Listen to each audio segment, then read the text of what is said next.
اور ان کا ذکر کرنے کے لیے میرے عزیزوں یقیناً زبانیں پاک بھی ہونی چاہیے اور سننے والوں کی محفلیں بھی پاک ہونی چاہیے۔ اور ایک بات یہ بھی یاد رکھیں کہ حضرت علی مرتضیٰ رضی اللہ تعالیٰ عنہ کا ذکر ایمان کی علامتوں میں سے ہے۔ ایمان والے حضرت علی کا نام سن کر کے مسکراتے ہیں یا خوش ہوتے ہیں، اور جہنمیوں کے چہروں پر کالک پڑ جاتی ہے، سرخی آ جاتی ہے۔ ہم الحمدللہ مولا کائنات شیر خدا کے دربار میں جو کہتے ہیں وہ شاید کوئی اور نہیں کہتا ہو۔ کچھ لوگ ہمیں بلیم کرتے ہیں کہ یہ لوگ ناسبی ہیں، علی مرتضیٰ اور اہل بیت کی محبت ان کے اندر نہیں ہے۔ ان کے اعتبار سے علی کی محبت کا مطلب صرف ماتم کرنا ہے، نہیں میرے عزیزو، ہم تو دعا بھی یوں کرتے ہیں، مشکلیں حل کر شہ مشکل کشا کے واسطے، کربلائیں رد شہید کربلا کے واسطے۔ ہمارے شجروں میں یہ دعا ہے کہ ہم مولا کائنات کے حوالے سے اللہ کی بارگاہ میں اپنی مشکلیں دور کرنے کی التجا کرتے ہیں۔ عزیزان گرامی وقار، اس فاتح خیبر سیدنا علی مرتضیٰ رضی اللہ تعالیٰ عنہ کو فارسی میں جس شاعر نے یوں کہا، قوت مرداں شیر یزداں، قوت شاہ مرداں شیر یزداں، قوت پروردگار، شاہ مرداں شیر یزداں، قوت پروردگار، لا فتح الا علی لا سیف الا ذوالفقار۔ جس کا مطلب یہ ہوتا ہے کہ مردوں میں اگر کوئی شہنشاہ ہے تو وہ علی مرتضیٰ ہے، شیر یزداں، اللہ کا کوئی شیر ہے تو وہ علی کی ذات ہے، اور جو کچھ بھی طاقت ملی ہے یہ غیبی خدا کی دی ہوئی طاقت ہے۔ اور پھر اگر دنیا میں کسی تلوار کی کوئی شہرت ہے تو وہ علی کی تلوار ذوالفقار کی شہرت ہے، اور جوانوں میں کوئی جوان ہے حقیقت میں تو وہ مولا کائنات علی مرتضیٰ ہے۔ عزیزان گرامی، ولادت بھی ایسی ہوئی، اللہ اکبر، پاکیزہ گھرانے میں، پاکیزہ خاندان میں، پاکیزہ نسب میں۔ اللہ رب العزت کو ایسے منظور تھا۔ اسی طرح سے اختلاف روایات اپنی جگہ پر کہ حضرت علی رضی اللہ تعالیٰ عنہ کی ماں فاطمہ بنت اسد جیب حمل سے تھیں، اس وقت یہ خانہ کعبہ کے طواف میں تھیں، اور ان کے شوہر ابو طالب جو حضرت علی رضی اللہ تعالیٰ عنہ کے والد ہیں، حضور صلی اللہ علیہ وسلم کے سگے چچا ہیں، ابو طالب بے قرار ہو کر ادھر ادھر دیکھنے لگے۔ چند عورتیں جو وہاں پر موجود تھیں، یہ امام زین العابدین رضی اللہ تعالیٰ عنہ سے روایت ہے، انہوں نے کہا کہ مجھے وہاں موجود ایک خاتون نے یہ روایت بیان کی ہے کہ تمہارے دادا ابو طالب گھبرائے ہوئے ہمارے پاس آئے۔ ہم نے پوچھا کہ گھبراہٹ اور پریشانی کس بات کی؟ تو انہوں نے کہا میری بیوی بنت اسد حاملہ تھی اور درد شروع ہو چکا ہے۔ تو گھبرا کر کے کہیں بٹھانے کی کوشش کی گئی تو خانہ کعبہ کا دروازہ کھلا تھا، تو انہیں اندر بٹھایا گیا کہ ہم جلد سے کسی چیز کا انتظام کریں گے۔ تو خواتین کہتی ہیں 4 عورتیں ہم فاطمہ بنت اسد کو لے کر انتظار کر رہی تھیں کہ کوئی مدد آ جائے، فاطمہ بنت اسد کو اس درد زہ میں اٹھا کر گھر لے جایا جائے۔ لیکن وہ خواتین کہتی ہیں جیسے خانہ کعبہ میں داخل ہوئے ایک خوشبو سی پھیلی اور اچانک ایک حسین و جمیل بیٹا تولد ہوا۔ جب ابو طالب واپس آئے تو ولادت ہو چکی تھی، اور وہ بھی کہاں پر؟ خانہ کعبہ کے اندر۔ بعض روایات میں مولا علی شیر خدا کی ولادت دوسرے گھر میں بتائی گئی ہے۔ میں ان روایات کی تصحیح و ترجیح کی طرف نہ جاتے ہوئے یہ عرض کرنا چاہوں گا کہ ولادت جہاں پر بھی ہوئی، لیکن جو اہم چیز ہے وہ یہ ہے کہ پیدا ہونے کے بعد سے اس روایت پر سب کا اتفاق ہے کہ حضرت علی نے نہ دودھ پیے تھے اور نہ آنکھ کھولے تھے۔ بچہ جب ماں کی گود میں آئے، اب اس کا پہلا کام یہی تو ہوتا ہے کہ وہ آنکھ کھولے، آواز نکالے اور ماں کا دودھ پی لے. صبح سے شام تک ہونے آ گئی اور جب وہ آنکھ بھی نہیں کھول رہے تھے تو لوگ گھبرائے، ماں بھی گھبرائی، ان کے باپ ابو طالب بھی گھبرائے. رسول پاک صلی اللہ تعالی علیہ وسلم کو دوپہر کے بعد خبر ہوئی تھی کہ ابو طالب کے گھر میں ایک بچے کی ولادت ہوئی. ایک بات یاد رکھیں، رسول کریم صلی اللہ تعالی علیہ وسلم ابو طالب کے گھر میں بچپن سے رہے ہیں. حضور خود فرماتے ہیں ابو طالب کی بیوی فاطمہ بنت اسد میری دوسری ماں کی طرح میری پرورش کی. ان کی سگی چچی فاطمہ بنت اسد نے رسول اللہ صلی اللہ علیہ وسلم کی اپنے بیٹوں سے زیادہ حضور پر وہ جان نچھاور کرتی تھیں اور محبت فرمایا کرتی تھیں. تو حضور صلی اللہ علیہ وسلم کو بڑی خوشی ہوئی کہ چچا ابو طالب کے گھر میں بیٹے کی ولادت ہوئی ہے. تو بعد میں یہ خبر ملی کہ نہیں بیٹا ہوا ہے، شاید معذور پیدا ہوا ہوگا. معذور ہے کہ آواز نہیں کرتا، آنکھ نہیں کھولتا اور کچھ کھاتا پیتا نہیں، یعنی دودھ نہیں پی رہا ہے. تو رسول کریم صلی اللہ تعالی علیہ وسلم اس نومولود بچے کو دیکھنے کے لیے آئے. جب یہ فاطمہ بنت اسد کی گود میں تھا، اللہ کے حبیب صلی اللہ تعالی علیہ وسلم نے اپنے گود میں لیا. جب رسول کریم صلی اللہ تعالی علیہ وسلم نے اپنے منہ سے اپنا لعاب پاک نکال کر حضرت علی کی زبان پر رکھا تو جیسے ہی حضور نے اپنی انگلی رکھی انہوں نے چوسنا شروع کیا، اور لعاب پاک جب ان کے منہ میں گیا تو سب سے پہلے آپ نے آنکھیں کھولی اور جلوہ رسول کو دیکھا. یہ ہے علی کی شان کہ پہلی غذا رسول اللہ کا لعاب اور پہلی نظر چہرے رسول پاک، پہلی نظر دنیا میں پڑی ہے. وہ علی چاہتے یا علی کی ولادت ایسی جگہ پر ہوئی تھی جہاں دنیا میں کسی کی ہوئی نہیں، خانہ خدا میں. وہاں آنکھ کھولتے تو کعبہ سامنے تھا. کعبے کا تقدس کم تھوڑی نہ ہے، کعبے کی حرمت کم تھوڑی نہ ہے، اس کی عزت اپنی جگہ پر. وہاں پر بھی بچہ پہلی نگاہ اٹھائے. میاں آج بھی اگر ہم پہلی نظر کعبے پر ڈال کر دعا کریں تو اللہ دعا قبول فرماتا ہے. تو علی کی آنکھیں وہیں کھل جاتی اور کعبے کو دیکھ لیتے تو وہ بھی ان کی عزت، ان کا تقدس، ان کے احترام میں یہ بات روایت میں آ جاتی کہ پہلی نگاہ کعبے پر پڑی ہے علی کی پیدائش کے بعد. لیکن مسلمانوں یہاں ہم سنیوں کا، خاص طور پر ہم بریلویوں کا عقیدہ ثابت ہوتا ہے کہ مولا علی نے پیدائش ہی میں ہمیں وہ بات کہہ دی جو امام احمد رضا خان فاضل بریلوی نے کہا ہے، حاجیو آؤ شہنشاہ کا روزہ دیکھو، کعبہ تو دیکھ چکے کعبے کا کعبہ دیکھو. مولا علی نے نظر وہاں ڈالی ہے جو کعبے کا بھی کعبہ تھا. رسول کریم صلی اللہ تعالی علیہ وسلم کے چہرے پاک پر پہلی نظر گئی، اس پر سب کا اتفاق ہے. اللہ کے حبیب صلی اللہ تعالی علیہ وسلم نے حضرت علی کو اپنے گھر میں رکھا. یوں سمجھ لیں کہ حضرت علی کی پرورش میں حضور صلی اللہ علیہ وسلم کا بڑا کردار رہا، بچپن سے ہی تربیت میں.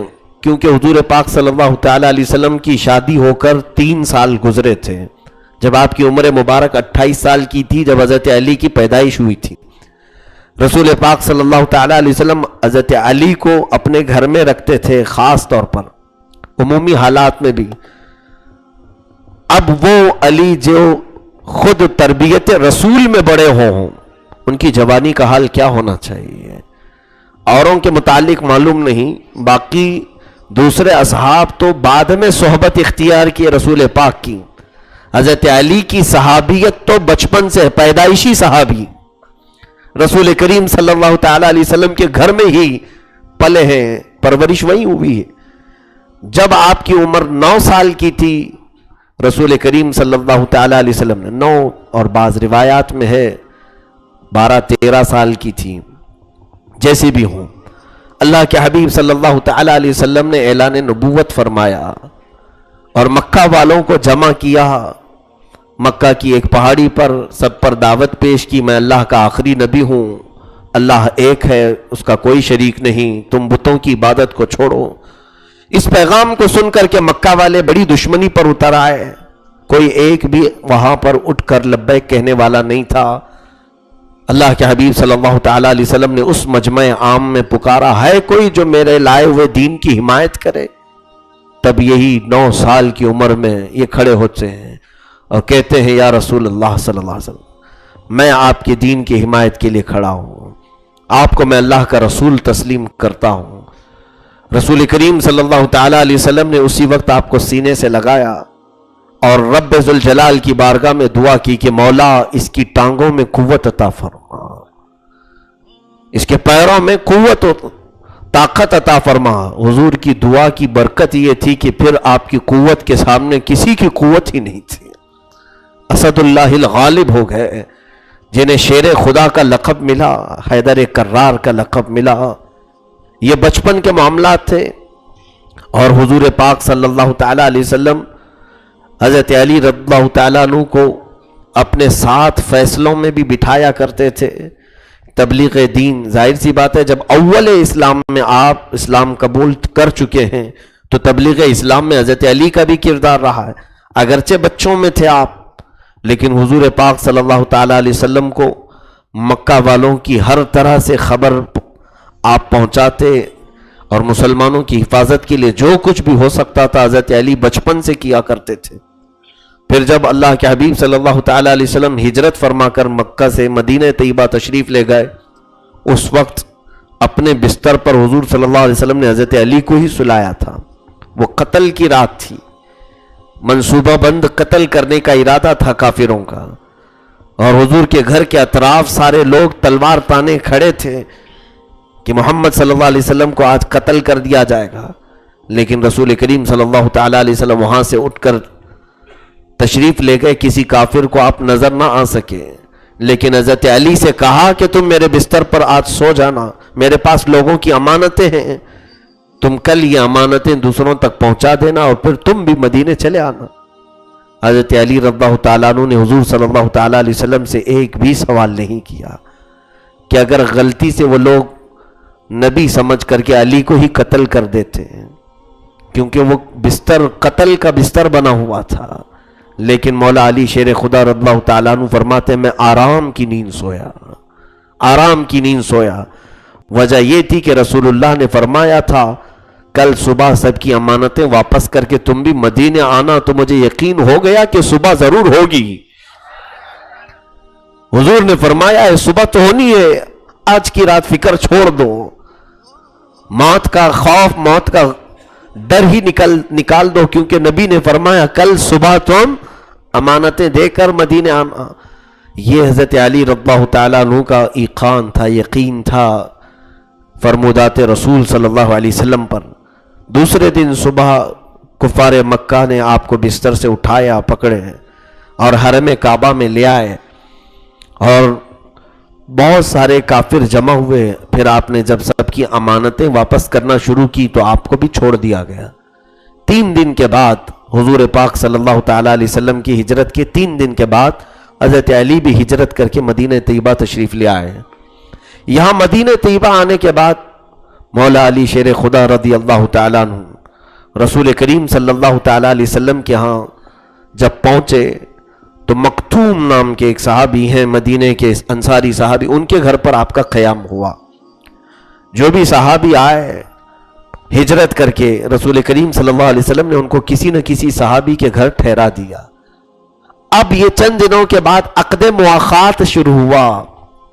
عقد مواخات اسلام میں ایک ایسی زبردست مثال ہے میرے عزیزوں، جو آج تک دنیا نے ایسی مثال قائم نہیں کی۔ عقد مواخات کسے کہتے ہیں؟ یہ تو آپ نے سنا ہوگا نا، عقد نکاح، ایک لڑکا اور ایک لڑکی دونوں کو رشتے میں باندھا جاتا ہے تو اس کو نکاح کا عقد کہتے ہیں۔ یہی تو ہوتا ہے عقد نکاح۔ آپ نے یہ تو سنا ہوگا کہ خرید و فروخت کا عقد ہوتا ہے، کہ میں ایگریمنٹ، سیل ایگریمنٹ ہوتے ہیں، یہ تمام چیزیں تو آپ نے سنا ہوگا۔ لیکن حضور پاک صلی اللہ تعالیٰ علیہ وسلم نے بھائی چارگی کا بھی ایگریمنٹ بنا دیا تھا۔ عقد نکاح اپنی جگہ پر رشتے سے جوڑنا، ایک مرد ایک عورت کو جوڑ دیا آپ نے، مہر مقرر ہو گیا اور ان کا رشتہ بنا دیا گیا، یہ تو مشہور ہے پوری دنیا میں۔ لیکن مدینہ طیبہ میں حضور صلی اللہ تعالیٰ علیہ وسلم نے انصار صحابہ اور مہاجرین صحابہ کو جمع کیا اور ارشاد فرمایا ایک انصار اور ایک مہاجر، انصار جو مدینے میں تھے پہلے سے، مہاجر جو ہجرت کر کے آئے تھے مکہ سے یا دوسری جگہوں سے، ایک مہاجر اور ایک انصار۔ حضور فرماتے آج سے تم دونوں بھائی بھائی ہو۔ وہ ہاتھ پکڑتے اور سیدھے چلے جاتے۔ کہاں؟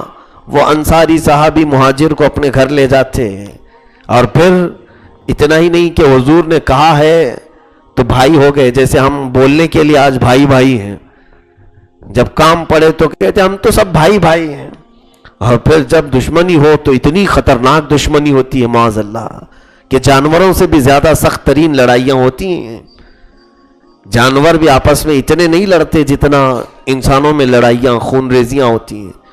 خیر، دوسروں سے لڑائی اللہ اور اس کے رسول کی دشمنی کی وجہ سے ہے تو الگ مسئلہ ہے، لیکن مومنین کا آپس میں ایک دوسرے سے لڑنا، اس کے لیے تو وعید آئی ہے۔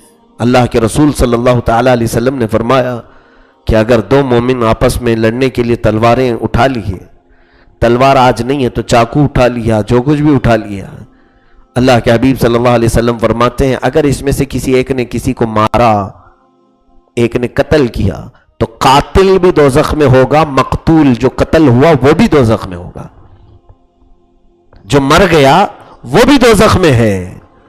کیوں؟ مرنے والے کا کیا قصور ہے؟ صحابہ نے پوچھا یا رسول اللہ صلی اللہ علیہ وسلم، قاتل تو سمجھ میں آیا کہ اس نے گناہ کیا، ایک جان لے لی، لیکن مقتول کیوں؟ حضور پاک صلی اللہ علیہ وسلم فرماتے ہیں اس لیے کہ وہ بھی اس بات کا خواہش مند تھا، یہ اور بات ہے کہ موقع نہیں ملا اس کو، قتل تو وہ بھی کرنا چاہ رہا تھا نا، موقع اس کو ملا ہے، قاتل کو یہ مار ڈالا، لیکن اگر اس کو موقع ملتا تو وہ بھی تو قتل کے لیے تلوار اٹھایا تھا۔ تو جو دو تلواریں مسلمانوں کے درمیان اٹھیں وہ دونوں دوزخ میں جائیں گے، دونوں دوزخ میں جائیں گے۔ تو حضور اکرم صلی اللہ علیہ وسلم نے جو مواخات قائم کیا تھا، بھائی چارگی کا ایک نظام مدینے نے، وہ مثال پوری دنیا میں نہیں مل سکتی میرے عزیزوں۔ انصار صحابہ نے کیا کیا تھا جانتے ہیں آپ؟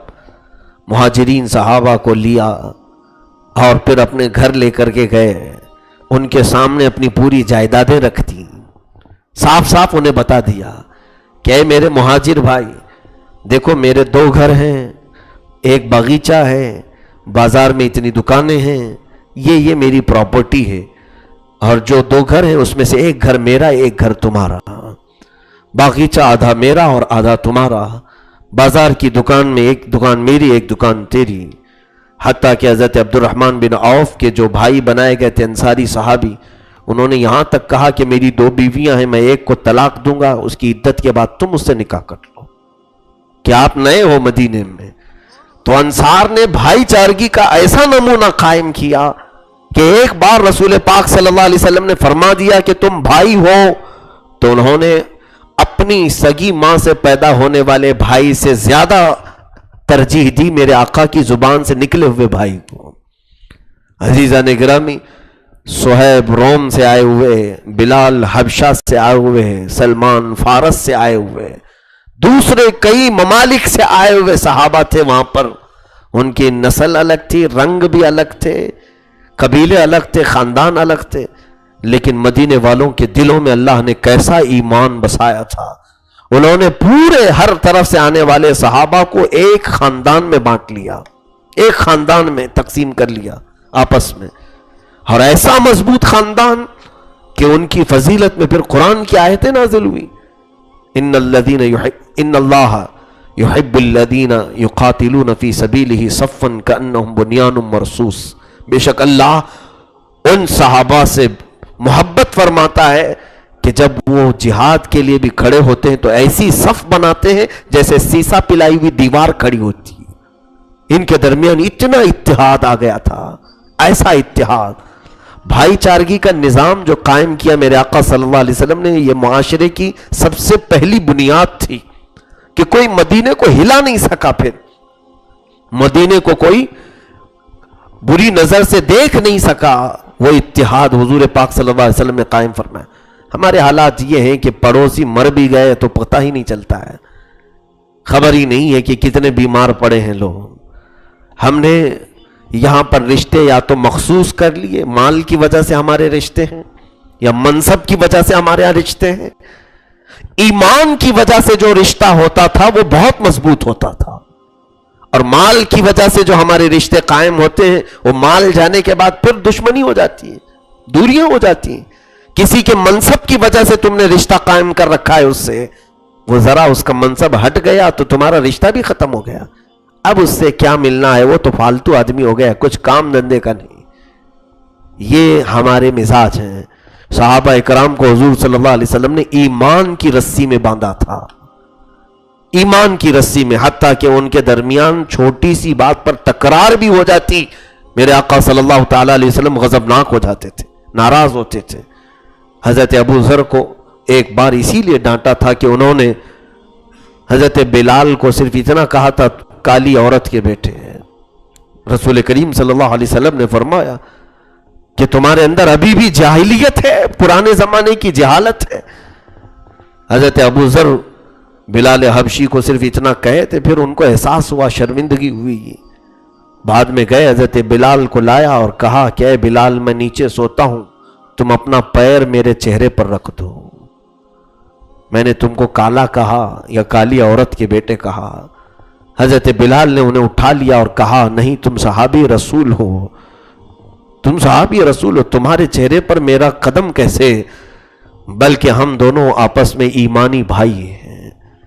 ان لوگوں کے ہاں عفو درگزر کا بھی مقام بہت تھا.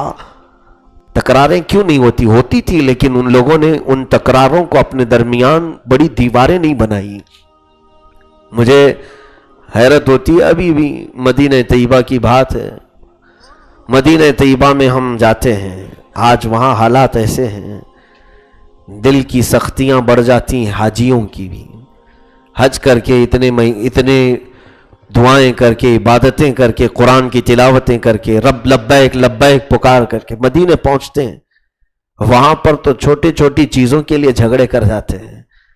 پچھلے سال کی بات ہے، دو یہیں کے حاجی تھے انڈیا کی، وہ الگ ہمارے پڑوس میں تھے، صرف کھانے کی بات پر لڑ پڑے اتنا کہ برتنوں سے ایک دوسرے کا مقابلہ کیا. دونوں زخمی ہوئے اور دونوں کو پولیس لے کر جیل میں گئی. مدینہ طیبہ میں رسول کریم صلی اللہ تعالی علیہ وسلم کے دیار پاک میں.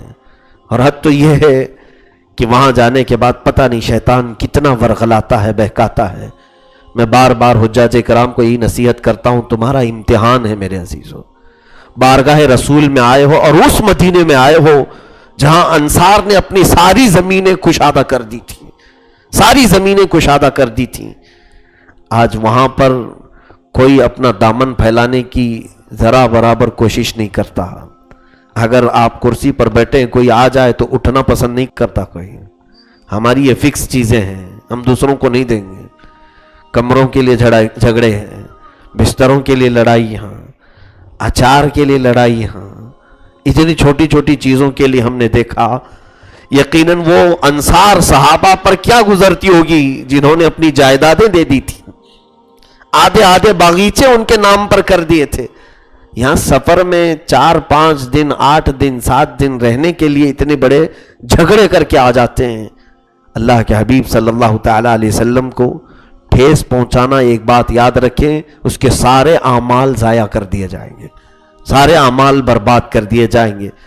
ایک بزرگ کے متعلق میں نے پڑھا تھا کہ حضور پاک صلی اللہ تعالی علیہ وسلم کے مدینے میں گئے، دوپہر میں کچھ دہی کھایا اور کچھ دہی کھٹا تھا. کہا کتنا کھٹا دہی یہاں آ گیا. سوئے تو خواب میں میرے آقا صلی اللہ علیہ وسلم تشریف لائے، نہایتی جلال میں تھے. حضور نے فرمایا کہ اے شخص، تو مدینے آیا ہے، تو فوراً میرے مدینے سے نکل جا، تجھے جہاں میٹھا دہی ملے وہاں چلا جا. میرے مدینے کے دہی کو تو نے کھٹا کیسے کہا؟ حضور کو یہ تک گوارا نہیں مدینے کی برائیاں کرنا. یہ تو ہم نے وہاں دیکھا ہے، کھانے کی برائیاں کرنے والے سب سے زیادہ ہمارے انڈین لوگ ہوتے ہیں، ہندوستانی لوگ ہوتے ہیں. کھانے کو عیب لگاتے ہیں، روٹیوں کو پھینکتے ہیں. اتنی غذا وہاں پر ویسٹ کی جاتی ہے جس میں 50 لوگ کھا سکتے ہیں، پورے اٹھا کر کے پھینکی جاتی ہے. بہرحال یہ الگ معاملات ہیں. میں عقد مواخات پر بات کر رہا تھا کہ صحابہ کو حضور نے بھائی چارگی میں جوڑ دیا، ایک مہاجر ایک انصار، ایک مہاجر ایک انصار. اخیر میں ایک صحابی بچ گئے، حضرت علی. ان کا کوئی انصاری ملا نہیں، وہ غمگین ہو گئے، میرا کوئی جوڑی ملا ہی نہیں. سب کو ایک ایک جوڑی مل گئے تھے اور حضور نے سب کو جوڑی بنا کر ان کے گھر روانہ کیا. حضرت علی ایک کونے میں مسجد میں بیٹھے، تھوڑا سا ان کو غم لاحق ہوا کہ میرا انصاری بھائی کون ہوگا جس کے گھر میں ٹھہروں گا. رسول کریم صلی اللہ تعالیٰ علیہ وسلم نے حضرت علی کو بلایا، کہا علی تم دنیا میں بھی میرے بھائی ہو اور آخرت میں بھی میرے بھائی ہو. عقد مواخات میں حضور نے حضرت علی کو اپنے ساتھ جوڑ لیا، اپنے ساتھ جوڑ لیا. سب کو مہاجرین کو ایک ایک انصار صحابی دیا، اور حضرت علی بھی مہاجر تھے، ہجرت کر کے آئے تھے. حضور نے ان کو اپنے ساتھ جوڑ لیا. یہ مولا علی کی شان ہے. رسول کریم صلی اللہ تعالیٰ علیہ وسلم نے مدینہ طیبہ میں ان کو ایک مرتبہ اپنا نائب مقرر فرمایا. جب حضور پاک صلی اللہ تعالیٰ علیہ وسلم کسی جہاد میں جا رہے تھے تو حضرت علی نے کہا یا رسول اللہ صلی اللہ تعالیٰ علیہ وسلم، یا منافقین آپ کے جانے کے بعد پیٹھ پیچھے کچھ باتیں کریں گے، اس لیے میں بھی ساتھ چلوں. حضور پاک صلی اللہ تعالیٰ علیہ وسلم نے فرمایا اے علی تم میرے لیے ویسی ہی ہو جیسے ہارون موسیٰ علیہ السلام کے لیے تھے. حضرت موسیٰ علیہ السلام کے وزیر تھے حضرت ہارون علیہ السلام، لیکن حضور نے فرمایا یہ اور بات ہے کہ میرے بعد کوئی نبی نہیں ہوگا. حضرت علی رضی اللہ تعالیٰ عنہ کو اپنا نائب مطلق مدینہ طیبہ میں بنایا. ان حدیثوں کو لے کر کے شیعہ یہ بہت زیادہ پروپیگنڈا پھیلاتے ہیں کہ حضور صلی اللہ علیہ وسلم نے مدینے میں ان کو کہا کہ تم میرے لیے ہارون کے مقام پر ہو جیسے موسیٰ علیہ السلام کے لیے ہارون تھے، وزیر ہو. جب حضور نے صاف صاف کہا ہے حضرت علی کو، تو پھر دوسرے لوگ کیسے خلافت پر آ گئے؟ میرے عزیزو ایک طرفہ بات مت کرو. وہیں پر حضور نے ابو بکر کی شان میں کیا کیا کہا وہ بھی سناؤ. رسول کریم صلی اللہ تعالیٰ علیہ وسلم نے کیا کیا باتیں فرمائی. میرے عزیزو اسی طرح سے رسول پاک صلی اللہ تعالیٰ علیہ وسلم نے آپ کی فضیلت پہ بہت ساری باتیں ارشاد فرمائی. ایک مشہور حدیث یہ ہے، فرمایا انا مدینۃ العلم وعلی بابوہا، میں علم کا شہر ہوں اور علی اس کا دروازہ ہے. میں علم کا شہر ہوں، علی اس کا دروازہ ہے. ایک بار حضرت علی رضی اللہ تعالیٰ عنہ نے ایسی مجمع میں اعلان کر دیا لوگوں کو، جو نئے اسلام میں تھے وہ لوگ سمجھ نہیں پاتے تھے ساری باتیں. کہا اے لوگوں سنو، میرا مقام یہ ہے کہ نبی کے پاس کوئی شخص ایک بار جائے گا لیکن میرے پاس 2 بار آئے گا. سننے والوں نے ایسا سمجھا علی نبی سے اپنی فوقیت بیان کر رہے ہیں، اپنا مرتبہ بڑھا کر کے بیان کر رہے ہیں. لوگ آئے اور حضور سے شکایت بھی کیا، علی تو ایسے کہتے ہیں نبی کے پاس کوئی شخص ایک بار جائے گا لیکن علی کے پاس 2 بار آئے گا. تو حضور نے پوچھا علی کیا تم نے ایسے کہا؟ کہا ہاں یا رسول اللہ صلی اللہ علیہ وسلم، آپ کی حدیث کی وجہ سے میں نے کہا. آپ نے فرمایا آپ علم کا شہر ہے، میں دروازہ ہوں، کوئی بھی جانے والا دروازے سے جاتا ہے اور دروازے سے باہر آتا ہے، ایک بار داخل ہوتا ہے اور ایک بار خارج ہوتا ہے. یہ سوچ کر کے میں نے کہا ہے. حضرت علی کی حکمت اور دانائی غضب کی تھی. مولا تعالیٰ نے آپ کو بہت غضب کی ذہانت عطا فرمائی تھی. علم میں آپ کا کوئی ثانی نہیں، بلکہ سیدنا امیر المومنین عمر ابن خطاب رضی اللہ تعالیٰ عنہ یہ بیان فرماتے تھے کہ اگر، بلکہ دعا یوں کرتے تھے کہ اے اللہ میں اس مجلس سے پناہ مانگتا ہوں جس مجلس میں علی نہ ہو، جس مجلس میں علی نہ ہو اس مجلس سے میں پناہ مانگتا ہوں. حضرت عمر رضی اللہ تعالیٰ عنہ یہ کہتے تھے. اور پھر یہ بھی دعا آپ کی منقول ہے کہ اے مولا مجھے کوئی ایسی چیز تو نہ عائد فرما جس میں علی نہ ہو، یعنی علی کے بغیر مجھے کوئی فیصلہ کرنا پڑ جائے. اور یہ بھی فرماتے تھے کہ اگر علی نہ ہو تو میں ہلاک ہو جاؤں گا. کئی معاملات میں مولا علی شیر خدا رضی اللہ تعالیٰ عنہ ان تینوں خلفائے راشدین کے حامی ناصر مددگار رہے ہیں. حضرت ابو بکر صدیق کے بھی، حضرت عمر کے بھی، حضرت عثمان کے بھی. تینوں خلفاء کے ساتھ آپ نے بھرپور حمایت بھی کی ہے، ان کی وزارت بھی کی، ان کے ساتھ جہاد میں شریک بھی رہے. کئی مقامات پر آپ نے جنگیں لڑی انہی تینوں خلفاء کے یعنی دور خلافت میں. سیدنا ابو بکر صدیق کے زمانے میں بھی، حضرت عمر کے زمانے میں، حضرت عثمان رضی اللہ تعالیٰ عنہ کے زمانے میں حضرت علی نے پورا اسی طرح سے کردار اپنایا جیسے حضور کی زندگی میں کیا کرتے تھے. کہیں سے کوئی اختلاف ہمیں ثابت نہیں، کہیں سے کوئی اختلاف نظر بھی نہیں آتا. یہ آج کے زمانے میں اختلاف دکھایا جا رہا ہے. میں کل بھی اس بات پر بہت دیر تک گفتگو کیا ہوں، اور آج تو حضرت علی کی بات ہے. یہاں پر کچھ چیزوں میں ہم مشترک ہیں محبت علی میں. ایک بات یاد رکھیں، محبت علی ہماری الگ طریقے کی ہے، ان کی الگ طریقے کی ہے. ہم کالی پٹی باندھ کر محبت نہیں دکھاتے، اس لیے کہ الحمدللہ علی کی محبت کالا پن نہیں لاتی، نور لاتی ہے.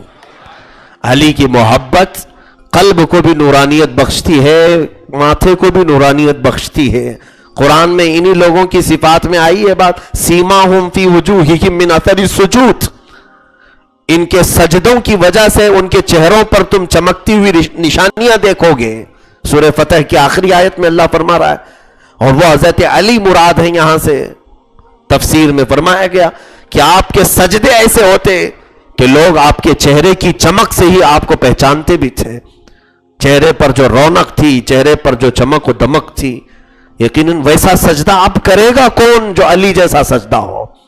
کیونکہ نماز میں ایسی محویت ہوتی تھی کہ چبا ہوا تیر بھی اگر نکال لیا جائے تو آپ کو خبر نہیں ہوتی تھی. نماز میں پوری نماز آپ کمپلیٹ کر لیتے تھے.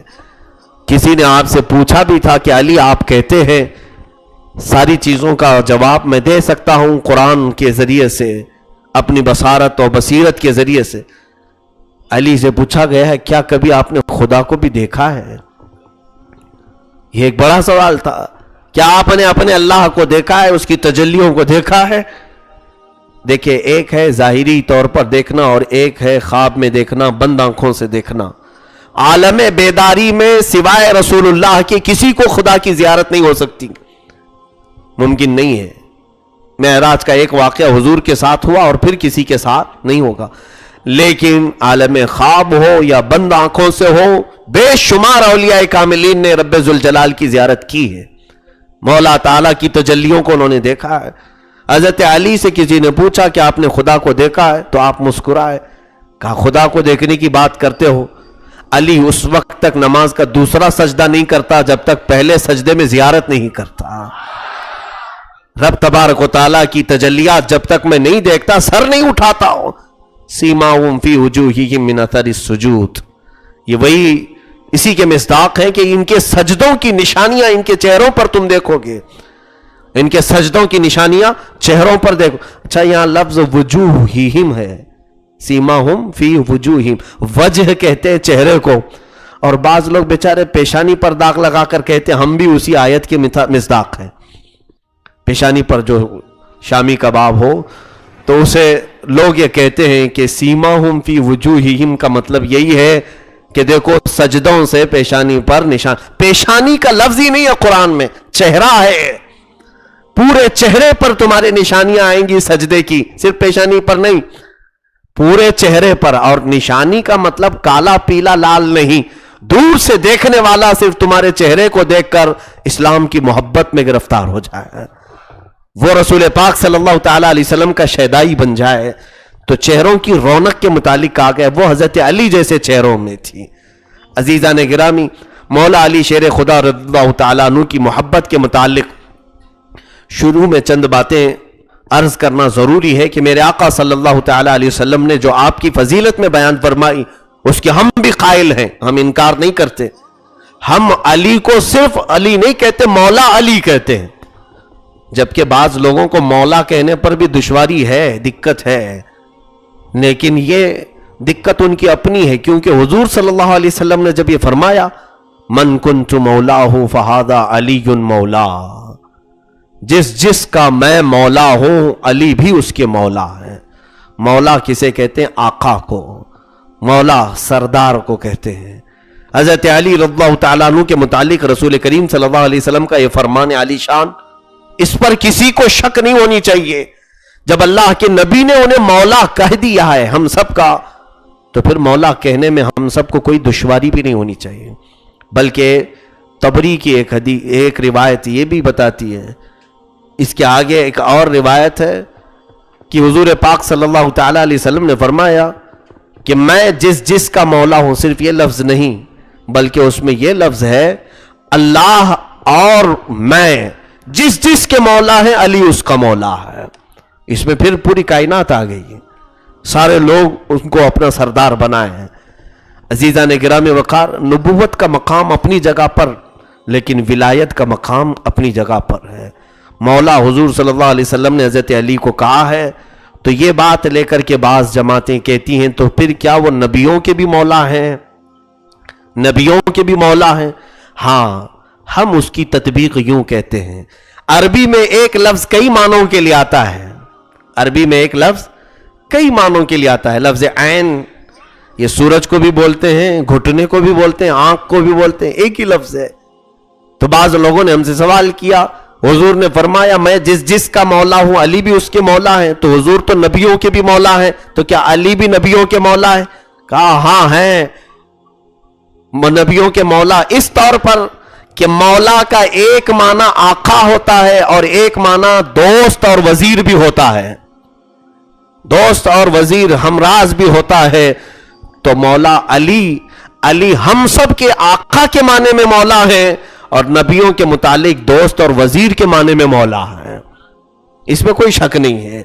رسول کریم صلی اللہ تعالی علیہ وسلم نے آپ کی فضیلت میں جب یہ بیان فرمایا ہے تو میرے عزیزوں مولا علی کہنے میں کسی کو دقت اور دشواری نہیں ہونی چاہیے.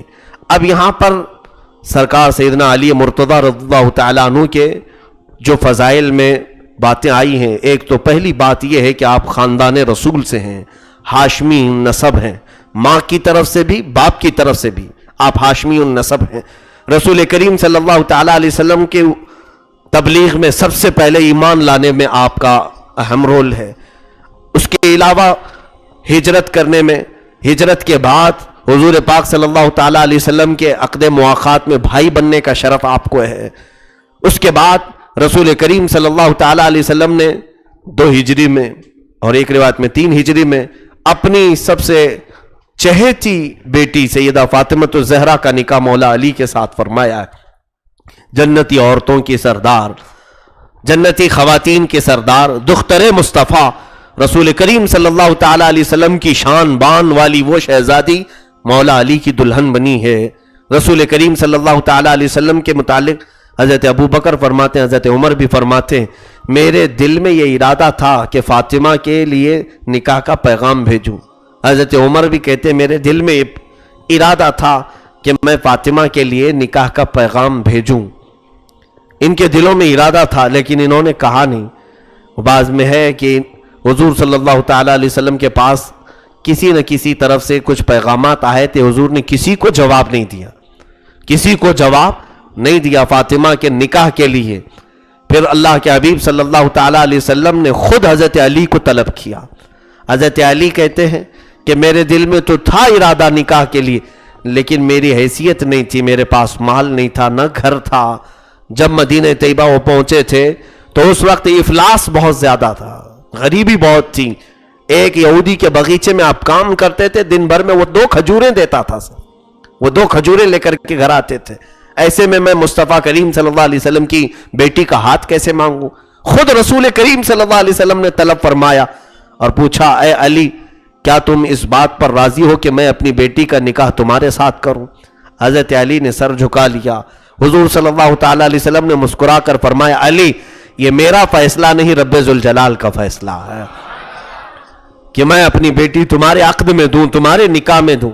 حضور پاک صلی اللہ تعالیٰ علیہ وسلم نے ان سے یہ نہیں فرمایا کہ جاؤ لے جاؤ ہماری بیٹی کو، کہا جاؤ مہر کے پیسے ڈھونڈ کے لاؤ، مہر کے لیے کوشش کرو. حضرت علی رضی اللہ تعالیٰ عنہ نے خوب محنت کی، خدمت کی اور جو کچھ بھی آپ سے بن سکا، اور کچھ چیزیں آپ نے بیچی اور کچھ گروی میں رکھا اور چاندی بطور مہر حضرت فاطمہ الزہرا رضی اللہ تعالیٰ عنہ کے لیے آپ لائے. تو حضرت فاطمہ سے آپ کا نکاح ہوا اور تقریباً 9 ماہ کے بعد رخصتی ہوئی. جس وقت رخصتی ہوئی حضرت علی رضی اللہ تعالیٰ عنہ نے حضرت نعمان کا گھر کرائے پر لیا تھا، ایک صحابی کا گھر. اس کرائے والے گھر میں جب حضرت فاطمہ آئی تھیں تو صرف ایک چارپائی تھی، ایک بسترا تھا. حضرت علی حضور صلی اللہ علیہ وسلم کے گھر سے ایک چکی لے کر آئی تھی، پانی کا ایک مشکیزہ اور 2 مٹکے اور 2 برتن وہ ساتھ میں لے کر آئی تھی مٹی کے، اور ایک چراغ جلانے کے لیے. اس کے علاوہ کچھ نہیں تھا، بلکہ مختار کائنات روحی فدا صلی اللہ تعالی علیہ وسلم نے پورے کائنات کی خواتین کی سردار، جنتی خواتین کی سردار کو اس حال میں رخصت فرمایا. کیونکہ ظاہری اسباب کچھ نہیں ہوتے میرے عزیزوں، دل کا تقوی سب سے بڑی چیز ہے. فاطمہ کے ساتھ جو رسول اللہ صلی اللہ علیہ وسلم نے سب سے بڑی دولت بھیجی تھی وہ حیا، عفت اور تقوی کی دولت بھیجی تھی. فاطمہ اس کی تو بات یعنی شہنشاہ تھیں. تقوی میں آپ کی مثال کیا ہو سکتی ہے. سیدہ فاطمہ تو زہرا رضی اللہ تعالیٰ عنہ مولا علی کے گھر آئی تو خود حضرت فاطمہ کہتی ہیں میں نے اپنے ہاتھوں سے اتنا آٹا پیسا ہے کہ میرے ہاتھوں کی چمڑیاں چھل چکی تھیں، نکل چکی تھیں. وہ اپنے ہاتھوں سے کام کرتی تھیں حضرت علی رضی اللہ تعالیٰ عنہ کے گھر. تو یہ شرف دامادی مولا علی شیر خدا رضی اللہ تعالیٰ عنہ کو حاصل ہے. رسول کریم صلی اللہ تعالیٰ علیہ وسلم ان سے راضی تھے زندگی میں بھی، اور اپنی بیٹی دے کر کے یہ بھی فرمایا کہ اے علی میں نے اپنے جگر کا ایک ٹکڑا دیا ہے. انما فاطمۃ بضعۃ منی فمن احبها فقد احبنی ومن ابغضها فقد ابغضنی. رسول کریم صلی اللہ علیہ وسلم نے فرمایا بے شک فاطمہ میرے جسم کا ایک ٹکڑا ہے، جس نے اس سے محبت کیا اس نے مجھ سے محبت کیا، جس نے اس سے دشمنی کی گویا کہ اس نے مجھ سے نفرت کی ہے. بعض لوگ جیسے کتابوں میں بھی موجود ہیں، جماعت وہابیہ کے بڑے سردار امام جس کو یہ تسلیم کرتے ہیں شیخ ابن تیمیہ نے اپنی کتاب میں کئی جگہوں پر اپنی کتابوں سیدہ فاطمہ الزہرا کی گستاخی کی ہے، توہین کی ہے، کہا کہ وہ باغیہ تھیں، بغاوت کیا ہے انہوں نے ابو بکر صدیق کی خلافت کے خلاف. ہرگز نہیں. سیدہ کائنات فاطمہ الزہرا رضی اللہ تعالیٰ عنہ کے متعلق ایسے جملے کہنا اپنی آخرت کو خراب کرنا ہے، اپنے خاتمے کو خراب کرنا ہے. میرے عزیزو یہی تو بات یہاں اہم ہے. تم یہاں درمیان کا راستہ اگر تلاشو گے تو اہل سنت و جماعت ہی تمہیں ملیں گے. ایک طرف فاطمہ کی محبت میں شیعہ ابو بکر عمر عثمان کو گالیاں دیتے ہیں، اور ایک طرف جماعت وہابیہ فاطمہ کی گستاخی حضرت علی کو کمتر بتانا. ٹھیک ہے وہ صحابہ کی تعریف کرتے کرتے اہل بیت کو گھٹا دیتے ہیں. حضرت فاطمہ کی شان میں انہوں نے بہت ساری غلطیاں لکھی، تو دونوں بھی گمراہ ہیں، ایک صحابہ کو گالیاں دے کر اور ایک اہل بیت کی تنقیص اور توہین کر کے. الحمدللہ رب تعالیٰ نے ہم پر احسان فرمایا، ہم اہل بیت کی بھی ویسی محبت کرتے ہیں اور صحابہ کی بھی محبت رکھتے ہیں. یہ درمیان کا راستہ ہے. اہل سنت و جماعت ہی اس میں الحمدللہ کامل معیار کو پہنچتے ہیں. مولا علی شیر خدا رضی اللہ تعالیٰ عنہ کی جو پرسنل زندگی ہے اس کی طرف میں چلتا ہوں. نہایت ہی سادی زندگی آپ نے گزاری اور حلیم متبع تھے، طبیعت کے بڑے نفیس، یعنی بہت زیادہ خواہشوں کو کبھی آپ نے پالا نہیں. مختصر سی زندگی میں آپ نے صبر کیا، اور آپ کے گھر میں آنے والی دلہن بھی آپ کو ایسی ملی جو قناعت کی بادشاہ تھی. ان کے پاس جو آیا اس پر قناعت کر لیا.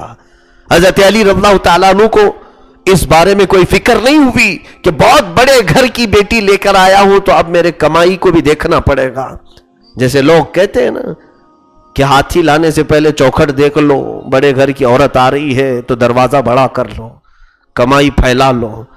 یہاں تو دقتیں اسی بات کی ہیں کہ شادی کو تو حضور صلی اللہ علیہ وسلم نے فرمایا برکت کا ذریعہ ہے، دلہن آئے تو برکتیں زیادہ ہوتی ہیں. یہاں مرد پریشان زیادہ ہو رہا ہے اس کی خواہشوں کی وجہ سے. تقوی والی عورت آئے تو یقیناً کئی دروازے آسمان کے نئے کھلتے ہیں، نئے دروازے رزق کے کھولے جاتے ہیں ہم پر. حضرت علی رضی اللہ تعالیٰ عنہ فرماتے ہیں پوری زندگی میں فاطمہ نے مجھ سے کسی چیز کی خواہش ہی نہیں کی، کوئی چیز پوچھا ہی نہیں، بلکہ غلام کی بھی ضرورت تھی تو وہ بھی حضرت علی نے کہہ کر کے حضور کے پاس بھیجا، جاؤ فاطمہ ایک غلام تو حضور سے مانگ کر لاؤ. حضور سب کو ایک ایک غلام بانٹ رہے. حضرت فاطمہ کی خواہش نہیں تھی، کہا علی نے کہا تو وہ چلی آئی. رسول پاک صلی اللہ تعالیٰ علیہ وسلم سے کہا یا رسول اللہ ہمیں بھی ایک غلام دے دیں. میرے آقا نے ان کو غلام نہیں دیا. کہا فاطمہ جب زیادہ تھک جاؤ تو رات کے وقت 33 بار سبحان اللہ، 33 بار الحمدللہ، 34 بار اللہ اکبر پڑھو، تمہارے لیے ساری تھکن کے لیے کافی ہو جائے گا. وہ لے کر کے لوٹیں، پھر اس پر بھی صابرہ تھیں، صبر کیا۔ حضرت علی رضی اللہ تعالیٰ عنہ کے گھر کی حالت ایسی تھی، ایک بار رسول کریم صلی اللہ تعالیٰ علیہ وسلم ان کے گھر تشریف لے گئے، دیکھا کہ حسنین کریمین نہیں، بچوں کو دیکھنے کے لیے حضور اکثر جایا کرتے، پوچھا کہاں ہیں؟ کہا یا رسول اللہ صلی اللہ علیہ وسلم ہمارے گھر میں آج کچھ بھی نہیں تھا، کوئی چیز نہیں تھی کھانے کے لیے، بچے بھوکے تھے۔ تو علی نے کہا ہے کہ میں بچوں کو لے جاتا ہوں، نہیں تو یہ تمہارے کاموں میں یہاں مخل نہ ہو جائے۔ تو علی آج جس باغیچے میں کام کرتے ہیں اس باغیچے میں دونوں کو لے کر کے گئے۔ حضور صلی اللہ تعالیٰ علیہ وسلم نے پوچھا کہ کہاں گئے؟ فلاں کے باغیچے میں۔ جب رسول کریم صلی اللہ علیہ وسلم وہاں پہنچے تو دوپہر کا وقت تھا، کڑی دھوپ ہے۔ حضرت علی رضی اللہ تعالیٰ عنہ باغیچے میں کنویں سے پانی نکالتے ہیں اور درختوں پر ڈالتے ہیں، یہ کام چل رہا ہے، مزدوری چل رہی، اور حسنین کریمین کو ایک جگہ بٹھاتے ہیں، بیچ بیچ میں انہیں کھلاتے ہیں اور پھر جاتے ہیں پانی بھر کر لاتے ہیں۔ اللہ کے حبیب صلی اللہ تعالیٰ علیہ وسلم اس باغیچے میں تشریف لائے اور کہا کہ علی کیا تمہارے کاموں میں بھی ہاتھ نہ بٹھاؤں؟ اور خود رسول کریم صلی اللہ تعالیٰ علیہ وسلم نے اس باغیچے میں کام کیا اور پانی بھرا اور درختوں کو ڈالا۔ شام ہونے سے پہلے کچھ کھجوریں گھر کے لیے لے کر ایک بچے کو امام علی مرتضیٰ اور ایک بچے کو رسول پاک اٹھا کر گھر لے آئے۔ گھر کی کیفیت یہ تھی کہ بہت زیادہ ٹھاٹ باٹ نہیں تھا، بلکہ یہ اہل بیت کا گھرانہ تو ایسا ہے کہ حسنین کریمین بیمار ہوئے تھے تو ان کی کنیزہ جو گھر کی فضہ نام کی کنیزہ تھی، اس نے منت کر لی، منت یہ مانگی کہ اے اللہ اگر بچے صحیح ہو جائیں تو پورے گھر والے مل کر کے ہم 3 روزے رکھیں گے۔ اس نے منت کی، بچوں کو شفا یابی مل گئی، شفا ہو گئے۔ دونوں بچے جب صحت یاب ہوئے تو فضہ نے حضرت علی اور حضرت فاطمہ کو بتایا کہ میں نے منت کی تھی، بچے صحیح ہو گئے۔ تو گھر والوں نے کہا، حضرت علی حضرت فاطمہ دونوں بچے اور فضہ، کہ آج سے ہم روزہ رکھتے ہیں، 3 دن کنٹینیو روزہ رکھیں۔ روزہ رکھے، دوسرے دن حضرت علی روزے کے عالم میں کام کے لیے جاتے تھے، دن بھر کام کر کے شام کو جب آنے کا وقت تھا تو آپ کی مزدوری اتنی تھی جس سے صرف آٹا ملا 5 روٹیاں بن سکتی تھی، 5 روٹیاں بن سکیں اتنا آٹا ملا۔ گھر لے کر کے آئے، حضرت فاطمہ نے روٹیاں بنائی تو جیسے ہی افطاری کا وقت تھا ایک مسکین گھر پر آیا اور اس نے آواز لگائی، کہا کہ اے اہل بیت، رسول اللہ کے گھر والوں، تم ہر ایک کو دیتے ہو، میں بھوکا ہوں، مجھے کھلاؤ۔ حضرت فاطمہ نے کہا کہ یہ 5 روٹیاں اس کو اٹھا کر دے دو، اللہ کے نام پر اس نے مانگا ہے۔ اور پھر گھر والے 5 لوگ پانی پی کر افطار کر گئے۔ دوسرے دن بھی روزہ تھا، منت کا روزہ ہے۔ حضرت علی اسی حالت میں کام پر گئے ہوئے ہیں، اسی حال میں باغیچے کا کام کیا۔ شام کو آج جو مزدوری ملی اس سے بھی آٹا خریدا، آج روٹیاں بنائی۔ 2 دن کی بھوک کا کیا حال ہو سکتا ہے میرے عزیزو؟ آج ہم بھوک سے تل ملاتے ہیں، صبح سے شام کا روزہ، وہ بھی ہم کو اے سی کا روزہ برداشت نہیں ہو پاتا، آرام کے روزے ہیں بغیر کام کے، وہ مدینے کی گرمیوں کے روزے ہیں۔ حضرت علی دوسرے دن جب آئے، آٹا لے کر گوندا گیا، روٹیاں بنی، ایک یتیم بچہ باہر کھڑا تھا، اس نے آواز دی، اے رسول اللہ کے گھر والوں، مجھے سننے میں آیا ہے کہ آپ کے گھر سے جو بھی مانگتا ہے وہ خالی نہیں جاتا، میں بھوکا ہوں، مجھے کھلاؤ۔ حضرت فاطمہ نے 5 روٹیاں اٹھائی، اس یتیم بچے کو دے دیا، خود پانی پی کر کے افطار کر لی۔ تیسرا روزہ تھا، روزے چھوڑنا بھی نہیں تھا، منت کے روزے تھے۔ تیسرے روزے میں پھر حضرت علی اسی حالت میں کام پر گئے۔ کون کر سکتا ہے یہ سوائے شیر خدا کی طاقت کے؟ کون برداشت کر سکے گا؟ تیسرا دن جب آپ مزدوری کا آٹا لے کر کے آئے، آج روٹیاں بنی تھیں، لیکن آج ایک قیدی، جیل سے چھوٹا ہوا قیدی باہر کھڑا تھا، کہا زمانہ ہو گیا میں نے کھانے کو نہیں دیکھا، اور میں نے سوچا ہے کہ کسی اور گھر کیوں جاؤں، رسول اللہ کے گھر والوں کے پاس آؤں، یہاں منگتوں کو کھلایا جاتا ہے۔ بی بی نے وہ روٹیاں اٹھائی، دے دیا۔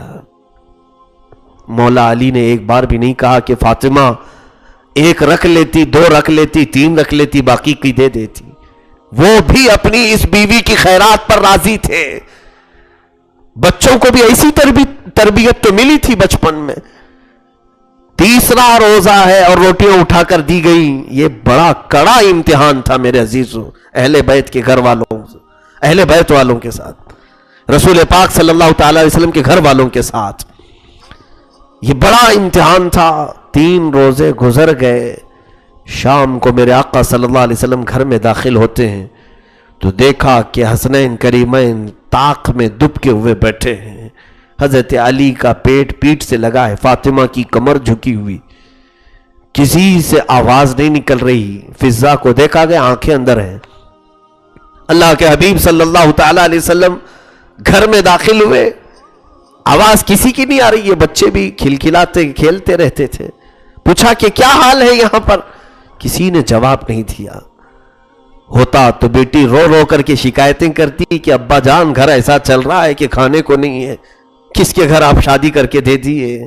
یہ 1000 شکایتیں فاطمہ کرتی اپنے باپ سے. رسول کریم صلی اللہ علیہ وسلم ایک لفظ نہیں کہا. صبر کی پہاڑ ہے. اللہ کے حبیب صلی اللہ علیہ وسلم نے 2 مرتبہ پوچھا، جواب کسی سے کچھ بھی نہیں آیا، سب خاموش تھے. جبرائیل امین آیت کریمہ لے کر اتر آئے. قرآن کی آیت نازل ہوئی سورہ دہر 29ویں پارے میں، وَيُطْعِمُونَ الطَّعَامَ عَلَى حُبِّهِ مِسْكِينًا وَيَتِيمًا وَأَسِيرًا. اے محبوب، یہ وہ گھرانہ ہے جو اپنے رب کی محبت میں کبھی مسکین کو کھلاتا ہے، کبھی یتیم کو اور کبھی قیدیوں کو کھلاتے ہیں. جبرائیل امین آ کر بتاتے ہیں. اور پھر جنت کا دسترخوان اترا. علی کے گھر پر جنت کا دسترخوان اترا. رسول کریم صلی اللہ علیہ وسلم نے کھانا پیش کیا اور فرمایا مبارک ہو میرے گھر والوں، تم امتحان میں کامیاب ہو گئے. رب تبارک و تعالیٰ کی طرف سے یہ امتحان تھا. آنے والا نہ مسکین تھا، نہ یتیم تھا، نہ قیدی تھا. وہ شکلیں تو ان کی تھی لیکن وہ اللہ کی طرف سے بھیجے گئے فرشتے تھے جو رسول اللہ کے گھر والوں کا امتحان لے رہے تھے. وہ لجپال گھرانہ میرے آقا کا، سرکار دو عالم صلی اللہ تعالی علیہ وسلم کی جود و سخا پورے اس گھرانے میں وابستہ تھی. آج بھی ہمارا عقیدہ یہی ہے میرے عزیزوں، فاطمہ کے نام سے بھی مولا کی بارگاہ میں مانگا جائے، رب تبارک و تعالیٰ ان ہاتھوں کو مایوس نہیں فرماتا، نا امید نہیں فرماتا. چادر زہرا کا واسطہ لے کر جب بھی مانگا گیا ہے ملتا ہے. مولا علی شیر خدا رضی اللہ تعالیٰ عنہ کا یہ گھر جہاں رسول کریم صلی اللہ تعالیٰ علیہ وسلم نے ان کی تربیت بچپن سے فرمائی، تو ظاہر سی بات ہے زندگی گزارنے کے اسلوب بھی انہوں نے ایسے بنائے تھے. کبھی کسی سے شکایت نہیں، اپنے نفس کے لیے انہوں نے کوئی چیز نہیں کی. آپ اندازہ کریں، ہم تو سوچتے ہیں نا کہ طاقت کے لیے تو کاجو بادام ہونے چاہیے، چکن مٹن بڑے بڑی غذائیں ہونی چاہیے، تبھی تو باڈی بنتی ہے، جسم بنتا ہے. وہ علی جو شیر خدا ہے، جن کے گھر میں 3 دن تک روزے اور وہ بھی پانی پر افطاری، اور طاقت کا یہ عالم ہے. اللہ اکبر. خیبر کا وہ واقعہ آپ کو میں بتاؤں، جب رسول کریم صلی اللہ علیہ وسلم اپنے صحابہ کے ساتھ یہودیوں کا علاقہ ہے خیبر، بہت سارے قلعے تھے یہودیوں کے، محاصرہ کیا. وہ قلعے آج بھی محفوظ ہیں، سعودیوں نے محفوظ رکھا ہے کیونکہ وہ یہودیوں کے تھے، انہوں نے محفوظ رکھا ہے. باقی ہمارے نبی کی جو نشانیاں تھی سب ختم کر دیا انہوں نے، توڑ دیا پھوڑ دیا، کیونکہ یہاں شرک ہوتا تھا ان کے نزدیک. اور یہودیوں کے قلعے آج بھی محفوظ ہیں خیبر میں، آج بھی ہیں. ان قلعوں میں یہودی اندر بند رہ کر کے سازشیں رچتے تھے مدینے کے خلاف، بہت ساری پلاننگ ہوتی تھی. حضور صلی اللہ علیہ وسلم وہاں پر گئے، 7 دن تک کا محاصرہ رہا، اور جنگ کی نوبت ایسی آئی کہ روز صبح لڑائی ہوتی، شام میں ختم ہوتی، لیکن نتیجہ نہیں نکل رہا تھا. رسول کریم صلی اللہ علیہ وسلم نے 7ویں دن سارے صحابہ کو جمع کیا اور ارشاد فرمایا کہ دیکھنا کل کے صبح میں اسلامی پرچم، اسلامی جھنڈا ایسے شخص کے ہاتھ میں دوں گا جس کو اللہ اور اس کے رسول خوب محبت کرتے ہیں، اور وہ اللہ اور اس کے رسول کو خوب محبت کرتا ہے. سارے صحابہ رات بھر جاگتے رہے وہ صبح کے جھنڈے کے لیے کہ کس کے ہاتھ میں ملے گا. سب جمع ہوئے، رسول کریم صلی اللہ علیہ وسلم نے ایک نظر ڈالی مجمع پر، پھر پوچھا کہ علی کہاں ہیں؟ اس مجمع میں حضرت علی نہیں تھے. آپ کو آشوب چشم کی بیماری لاحق ہو گئی تھی، آنکھ لال ہونا، پانی آنا. حضرت علی بیمار تھے، کہا کہ وہ بیمار ہیں، آشوب چشم ہے، آنکھوں سے پانی گر رہا ہے. رسول کریم صلی اللہ علیہ وسلم نے کہا بلاؤ. وہ اسی حالت میں آئے، بخار بھی تھا جسم پر. اللہ کے حبیب صلی اللہ علیہ وسلم نے اپنا لعاب پاک ان کی آنکھوں پہ لگایا اور کہا یہ جھنڈا لو، اللہ اور اس کے رسول تمہارے ہاتھ فتح رکھے ہیں، اللہ تمہارے ہاتھوں پر فتح رکھا ہے. حضرت علی رضی اللہ تعالیٰ عنہ اسی حالت میں جھنڈے کو اٹھاتے ہیں اور لے کر چلے. اب صحابہ جب حضرت علی کے جوش کو دیکھتے ہیں تو سارے 7 دنوں کا جوش ایک ساتھ آیا. خیبر میں جب یہودیوں کا مقابلہ ہونے لگا تو یہودیوں کا جو بڑا رئیس تھا مرحب، وہ بہت طاقتور شخص تھا، رئیس الیہودی، وہ آیا سامنے اور اس کے جسم پر پورے لوہے کے کپڑے ہوتے تھے، لوہے کے کپڑے ہوتے تھے، جسم میں ٹوپی تک اس کی لوہے کی ہوتی. مرحب سامنے آیا اور پتہ نہیں کیسے کیسے رجزیہ اشعار پڑھ رہا تھا. کہہ رہا تھا میرے مقابل میں کون آیا ہے؟ تجھے معلوم ہے میرے گھر کے قریب کوئی چراگاہ بھی نہیں ہوتی، کوئی قریب بھی نہیں پھٹکتا میرے. حضرت علی رضی اللہ تعالیٰ عنہ نے بھی اس کے جواب میں کہا انا الذی سمیتنی امی حیدرہ، میں وہ ہوں جو میری ماں نے میرا نام ہی حیدر رکھا ہے. حیدر کچھار کا بہت ماہر شیر اسے کہا جاتا ہے. حضرت علی رضی اللہ تعالیٰ عنہ نے اس کے مقابل میں جب تلوار اٹھائی، مقابلہ تھوڑی دیر کا ہوا لیکن یہ ذوالفقار حیدری تھی، رسول پاک صلی اللہ تعالیٰ علیہ وسلم کی عطا کی ہوئی تلوار تھی. اس تلوار سے آپ نے جب ایسے مارا کہ لوہے کو کاٹتی ہوئی تلوار گئی، اس کا سر آسمان پر اڑا، آسمان پر اڑا، اور جب وہ نیچے زمین پر ڈھہ گیا تو سارے یہودیوں میں خوف و ہراس پھیل گیا. لیکن پھر بھی ان کے اندر ایک قوت یہ تھی کہ بڑے بڑے قلعے کے دروازے بند تھے. حضرت علی رضی اللہ تعالیٰ عنہ ایک ہاتھ سے تلوار چلاتے رہے. صحابہ سے کہا کہ تم قلعوں کے اندر داخل ہو جاؤ. صحابہ نے کہا دروازے بند ہیں. حضرت علی نے خیبر کا بڑا پھاٹک ہلایا اور وہ پورے لوہے سے بنا ہوا دروازہ، اس زمانے کے، اس زمانے کے نہیں، اس زمانے کے 40 صحابہ اٹھاتے تھے اس دروازے کو تو اٹھ نہیں پاتا. حضرت علی نے اپنے سیدھے ہاتھ سے اکیلے اس دروازے کو اٹھایا اور اٹھا کر کے کھڑے رہے، یہاں تک کہ فرماتے ہیں تقریباً 600 صحابہ کے اندر جانے تک حضرت علی تنہا وہ ہاتھ میں اٹھا کر کھڑے رہے، اس دروازے کو اٹھا کر کھڑے رہے. ایک ہاتھ میں تلوار ہے، ایک ہاتھ میں اتنا بڑا پھاٹک دروازہ ہے. اور اس کے بعد کہا کہ سب خاطر خواہ صحابہ کی جماعت اندر جا چکی ہے تو آپ نے اس دروازے کو اٹھا کر کئی گز دور پھینکا. اسی لیے تو آپ کا لقب فاتح خیبر ہے. خیبر شکن آپ کو کہا گیا ہے، پورے خیبر کو توڑ دیا. اسی شام کو اللہ نے مسلمانوں کے ہاتھوں فتح عظیم عطا فرمائی. وہ فتح کا سہرا حضرت علی کے سر پہنچتا ہے. رسول کریم صلی اللہ علیہ وسلم نے صبح ہی بشارت دی تھی. میرے عزیزو، طاقت کا یہ عالم ہے، طاقت کا یہ عالم. اس صحابہ اس زمانے کے جو طاقتور تھے، اس زمانے کے میں سمجھتا ہوں 100 نہیں 1000 لوگوں کی طاقت ان کے پاس ہوتی تھی. آج بھی ان کی تلواریں رکھی ہوئی ہیں مدینہ طیبہ میں. بعض بزرگ ہیں جن کے ہاں اس زمانے کی تلواریں رکھی ہوئی ہیں. آج کے باڈی بلڈر لوگوں کو لے جا کر کے بھی اٹھانے لگا ہو تو تلوار ان کے دونوں ہاتھوں سے نہیں اٹھتی اور پھر وہ لہراتے تھے ہواؤں میں، ایسے جیسے ٹماٹر کاٹنے والی چھری کو لہرایا جاتا ہے. وہ صحابہ کی طاقت ویسی تھی. تو ظاہر سی بات ہے ہم لوگ تو فارم کے پلے ہوئے لوگ ہیں، ساری غذائیں جو ہے فارم کی کھا رہے ہیں. زہر کھا کر کے کون سی طاقت بننے والی ہے؟ اس کے باوجود بھی غرور بہت زیادہ ہے. حضرت علی رضی اللہ تعالیٰ عنہ کرم اللہ وجہہ الکریم اس زمانے کے 40 مردوں کی طاقت تنہا رکھتے تھے. شیر خدا ان کو ایسے ہی نہیں کہا گیا. لیکن یہاں پر ایک بہت اہم مسئلہ مجھے بتانا ہے. اکثر ایسا ہوتا ہے کہ میرے عزیزو، جب رب تبارک و تعالیٰ کی نعمتیں کسی کے اندر آ جائیں تو پھر وہ 2 حالتوں سے خالی نہیں ہوتا.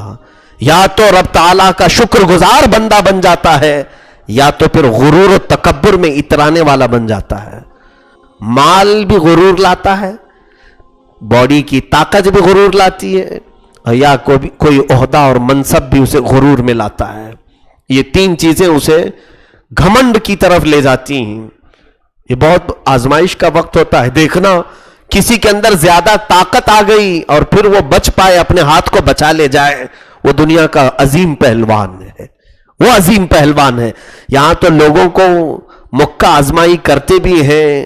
کیوں میاں باکسنگ کیوں سیکھ رہے ہیں؟ تاکہ کسی کا چہرہ اور تھوپڑا بگاڑ سکیں. آزمائش کے لیے یہ لوگ کمزوروں کے چہرے ڈھونڈتے ہیں. جسم بنانے والوں کی اکثر یہ عادت ہے کہ پنجے مارتے رہیں کسی کو بھی. طاقت جب آ جائے تو تم طاقت کا غرور نہ لانا. یاد رکھو کہ یہ جسم سڑ جائے گا اور کیڑے مکوڑوں کی غذا اسے بنائی جائے گی. جب قبر میں تمہارے اسی طاقتور جسم کو رکھا جائے گا, تمہارے کان سے, ناک سے, منہ سے, ہر جگہ سے کیڑے داخل ہوں گے, تم ہاتھ تک نہیں اٹھا سکو گے. اللہ رب العزت اتنا تمہیں بے بس بنا دے گا. وہ قبر کی بات تو بات کی ہے, جو تختیاں بند ہو جائیں گی تو کون دیکھتا ہے, لیکن تو یہاں ہم نے میتوں کو نہلاتے وقت ہی دیکھا ہے. ہٹے کٹے لوگ ایسے بے بس پڑے ہمارے ہاتھوں کے سامنے کہ گرم پانی ڈالو کہ ٹھنڈا پانی ڈالو, وہ آہ بھی نہیں کرتا, اف بھی نہیں کرتا. تمہاری ساری طاقتوں کا نشہ سب ختم ہو جاتا ہے. اسی لیے اس سچویشن پر غرور اور تکبر ہرگز آنے نہ دینا. مولا علی شیر خدا رضی اللہ تعالیٰ عنہ کا حال یہ ہے, بازار میں چل رہے تھے, ایک خاتون رو رہی تھی, ایک لونڈی تھی, اس زمانے کی کام کرنے والی کنیز تھی. آپ قریب گئے, جب آپ خلیفہ وقت تھے, منصب بھی ہے آپ کے پاس, طاقت بھی ہے آپ کے پاس. ایسے نہیں کہ فوجی طاقت پر کے بل بوتے آپ لڑتے تھے, پرسنل اپنی خود کی بھی طاقت تھی. خلیفہ وقت ہے, بازار میں آپ نے دیکھا کہ ایک خاتون رو رہی. پوچھا کیوں؟ کہا میرے آقا نے, میرے مالک نے مجھے 2 درہم دیے تھے کھجور لانے کے لیے. میں کھجور لینے کے لیے اس شخص کے پاس آئی, یہ دکان والا. کھجور لی اور میں لے جا کر کے میرے مالک کو دیا, تو میرے مالک نے پسند نہیں کیا, وہ لوٹا دیا. کہا کہ مجھے کھجور نہیں چاہیے, میں لے کر کے آئی ہوں اور اس کو واپس کر رہی ہوں تو یہ لے نہیں رہا ہے, میرے پیسے واپس نہیں دے رہا ہے. کھجور میں کیا کروں؟ میرا مالک مجھے درے مارے گا, میں درہم کہاں سے لاؤں, میں ایک کنیز عورت ہوں. حضرت علی رضی اللہ تعالیٰ عنہ درمیان میں گئے, کہا کہ اس کنیز کو اس کے پیسے واپس کر دو, کھجوریں تیری صحیح سلامت وہ لے کر آئی ہیں, زیادہ وقت بھی نہیں گزرا, اس میں عیب بھی نہیں ہوا ہے, لے لو. تو اس نے آپ کو زوردار دھکا مارا, یہاں تک کہ گلی سے باہر تک لے گیا. کہا کہ تم ہوتے کون ہو بیچ میں آئے؟ تو لوگوں نے کہا اس دکاندار کو پکڑ کر کے کہ اے نادان, تجھے معلوم ہے تو نے کس کو دھکا مارا ہے؟ وہ خلیفہ وقت ہے, امیر المومنین ہے, اسے پتہ ہی نہیں تھا. ڈر گیا, سہم گیا کہ ارے میرے تو ہاتھ ان کو لگ گئے, پھر کیا ہوگا. فوراً وہ آیا اور اس عورت کو پیسے واپس کیا, کھجوریں لیا. حضرت علی رضی اللہ تعالیٰ عنہ سے گڑ گڑا کر معافی مانگنے لگا. کہا کہ میرا ہاتھ آپ کو لگ گیا, میں دھکا مارا, مجھے معاف کر دیجئے, آپ مجھ سے راضی ہو جائیں.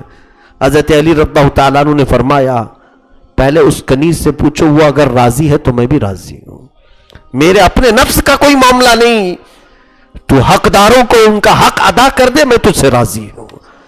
حضرت علی چاہتے تو اپنے جان کا بدلہ لیتے کہ مجھے تو ہاتھ لگایا کیسے. طاقت قوت خود کی بھی ہے اور وقت کے خلیفہ بھی ہیں, امیر المومنین بھی. اپنی ذات کے لیے آپ نے بدلہ نہیں لیا. جنگ میں لڑتے ہوئے آپ نے ایک کافر کو گرا دیا, اس کی گردن پر بیٹھ گئے, تلوار سے کاٹنے ہی والے تھے کہ اس نے منہ پر تھوک دیا, اس نے مرنے ہی والا تھا. حضرت علی نے تلوار چھوڑ دی, اس کو آزاد کر دیا. کہا اب تجھے نہیں ماروں گا. یہاں تو غصہ ڈبل ہو جانا چاہیے نا, میں مارنے ہی والا تھا, اب اس نے تھوک دیا ہے چہرے پر, تو اب اس کو اور زیادہ دردناک انداز میں ماروں. چھوڑ دیا. وہ اور حیرت میں آ گیا, تعجب میں پڑ گیا کہ مجھے تو مارنا چاہیے تھا, ایسے حالت میں چھوڑ دیا. حضرت علی کہتے اے شخص سن, میں جہاد بھی کرتا ہوں تو صرف اللہ کی رضا کے لیے. جب تو نے تھوک دیا تو پھر اب میرا نفس بھی یہاں شامل ہو گیا. دنیا بعد میں یہ کہتی کہ تھوک کا بدلہ لینے کے لیے علی نے گردن کاٹ دی, میں بدلے کے لیے نہیں قتل کرنا چاہتا. یہ مولا علی شیر خدا رضی اللہ تعالیٰ عنہ کی طاقت کا صحیح استعمال ہے, صحیح استعمال. میرے عزیزوں, حضرت علی رضی اللہ تعالیٰ عنہ نے مقام و مرتبے کے اعتبار سے کبھی کسی چیز کو عیب نہیں سمجھا. ایک بار آپ کی زرہ چوری ہو گئی, وہی لوہے کا جو لباس ہوتا تھا جنگوں میں پہنا جاتا تھا, وہ چوری ہو گئی. وہ ایک یہودی کے ہاتھ میں چلی گئی اور اس یہودی نے دعویٰ کیا کہ میری ہی ہے, وہ میری ہی ہے. مقدمہ قاضی کے پاس آیا, جب امیر المومنین ہے, قاضی شرح اس وقت کے قاضی تھے عدالت میں. جب مقدمہ آیا تو اس یہودی کو بھی بلایا گیا, حضرت علی کو بھی. حضرت علی نے اس پر دعویٰ کیا کہ یہ زرہ میری ہے. اس یہودی نے کہا اس کے پاس گواہ کیا ہے, ثبوت کیا ہے کہ اس کی ہے؟ قاضی نے پوچھا کہ اے علی آپ کے پاس کوئی گواہ ہے کہ یہ زنا آپ کی ہے؟ کہا ہاں گواہ ہے. کون دیکھا ہے؟ کہا میرے بیٹے ہیں حسن اور حسین. دونوں کو طلب کیا, وہ دونوں دربار عدالت میں آئے, حضرت علی رضی اللہ تعالیٰ عنہ کی گواہی دی, لیکن قاضی شریح نے یہ کہہ کر کے انکار کر دیا کہ اسلام کے نظام میں باپ کے حق میں بیٹے کی گواہی نہیں قبول ہوگی. یہاں پھر رشتہ داری آ جائے گی, باپ کے حق میں بیٹے کی گواہی قبول نہیں ہوگی. ارے حسنین کریمین کی گواہی کو قاضی نے نہیں لیا, تو حضرت علی نے کہا ان کے علاوہ پھر میرے پاس کوئی گواہ نہیں. تو قاضی شریح نے کہا تو پھر علی تم دستبردار ہو جاؤ, یہ زنا یہودی کی. حضرت علی نے کہا مجھے فیصلہ منظور ہے, مجھے فیصلہ منظور ہے کہ میں یعنی ایویڈنس پیش نہیں کر سکے, اچھے ثبوت نہیں فراہم کر سکے. اسی اسنا میں وہ قاضی دیکھ رہا تھا, اسے وہ یہودی دیکھ رہا تھا, اسے تو معلوم تھا کہ یہ زنا چوری کی ہوئی ہے. اس نے دیکھا اسلام کا یہ زبردست نظام عدل. وہ اسی وقت پکار کر کے کہا مجھے معلوم نہیں تھا کہ فیصلے ایسے بھی ہوتے ہیں. ایک طرف وقت کا خلیفہ کھڑا ہے, امیر المومنین کھڑا ہے, اور قاضی اسے بھی نہیں دیکھ رہا ہے. وہ اس کے سامنے اسلام ہے اور قوانین اسلام ہے. تو یہودی نے کہا قاضی اسلام میں گواہی دیتا ہوں کہ یہ زنا علی کی ہی تھی, اور ساتھ ہی یہ بھی گواہی دیتا ہوں کہ اسلام سچا مذہب ہے. وہ ایمان لے آیا. مولا علی شیر خدا رضی اللہ تعالیٰ عنہ کے ان معاملات میں میرے عزیزوں کہیں پر بھی غرور و تکبر نظر نہیں آتا کہ میں امیر المومنین ہوں تو میرے لیے کچھ خصوصیات ہونی چاہیے, میرے لیے کچھ اسپیشل چیزیں ہونی چاہیے. کبھی آپ نے یہ معاملات نہیں فرمائے. سیدنا علی کرم اللہ وجہہ الکریم کی خلافت تقریباً 4.5 سال جو بھی چلی, اس میں پورے عدل و انصاف سے آپ نے بھر دیا تھا. عدل میں تو آپ زمانے رسول میں ہی مشہور تھے. رسول کریم صلی اللہ علیہ وسلم کے زمانے میں ایک بار آپ کو یمن کا قاضی بنا کر بھیجا گیا تھا. یمن میں کئی لوگ گئے لیکن ان لوگوں کو اٹریکٹ نہیں کر پائے. حضرت علی جب گئے تو یمن کا بڑے بڑے قبیلے اسلام میں آ گئے. حضرت علی رضی اللہ تعالیٰ عنہ کے پاس ایک مقدمہ آیا تھا, وہ عجیب نوعیت کا مقدمہ تھا. تو یمن والوں نے کہا کہ ایک کھڈا کھودا گیا تھا, وہ شیر کو پکڑنے کے لیے گڑھا کھودتے تھے اس وقت. تو لوگ وہاں پر پہنچے تو آلریڈی اس میں شیر گرا ہوا تھا ایک. تو 4 لوگ ایسے تھے جو اس گڑھے کے قریب گئے تو ایک کا پیر پھسل گیا. وہ جاتے جاتے دوسرے کا پیر اس نے پکڑ لیا جو قریب میں تھا. تو دوسرا بھی اس کے ساتھ گڑھے میں گیا, اور دوسرا تیسرے کو پکڑا, وہ بھی ساتھ میں تیسرا ایک چوتھے کو بھی پکڑا تھا. چاروں نیچے گڑھے میں چلے گئے, ایک دوسرے کو پکڑ رہے تھے بچنے کے لیے, اور چاروں نیچے گڑھے میں گر گئے. اور شیر نے چاروں کی درگت بنائی, چاروں کو اچھا زخمی کیا اور مار ڈالا. اس گڑھے میں چاروں مر گئے. اب چاروں کے جو رشتہ دار تھے وہ سب بھڑکے ہوئے تھے کہ ہمیں بدلہ چاہیے. بدلہ کس سے لیں گے, کون کس سے لے گا؟ تو اس میں جو پہلے والا تھا اس نے دوسرے کے پیر پکڑے تھے, تو دوسرا جو گر کر کے مرا ہے, دوسرے کے گھر والے پہلے کے گھر والوں سے بدلہ چاہ رہے تھے کہ تمہارا بندہ ہمارے بندے کا پیر پکڑا تھا, اس لیے دیت جو ہے نا تم لوگ دو گے ہم کو. تو تیسرا جو تھا اس کے گھر والے دوسرے کو پکڑے ہوئے تھے کہ بھائی ٹھیک ہے, وہ پہلے والے نے تمہارا پیر پکڑا تھا لیکن تمہارا بھی تو ہمارے والے کا پیر پکڑا تھا, تم بھی دو. تو یہ تمام چیزیں, گھروں میں لڑائیاں, 4 خاندانوں میں لڑائیاں شروع ہو گئی, زبردست لڑائی. حضرت علی کے پاس یہ مسئلہ آیا. حضرت علی رضی اللہ تعالیٰ عنہ نے سارا معاملہ پوچھا.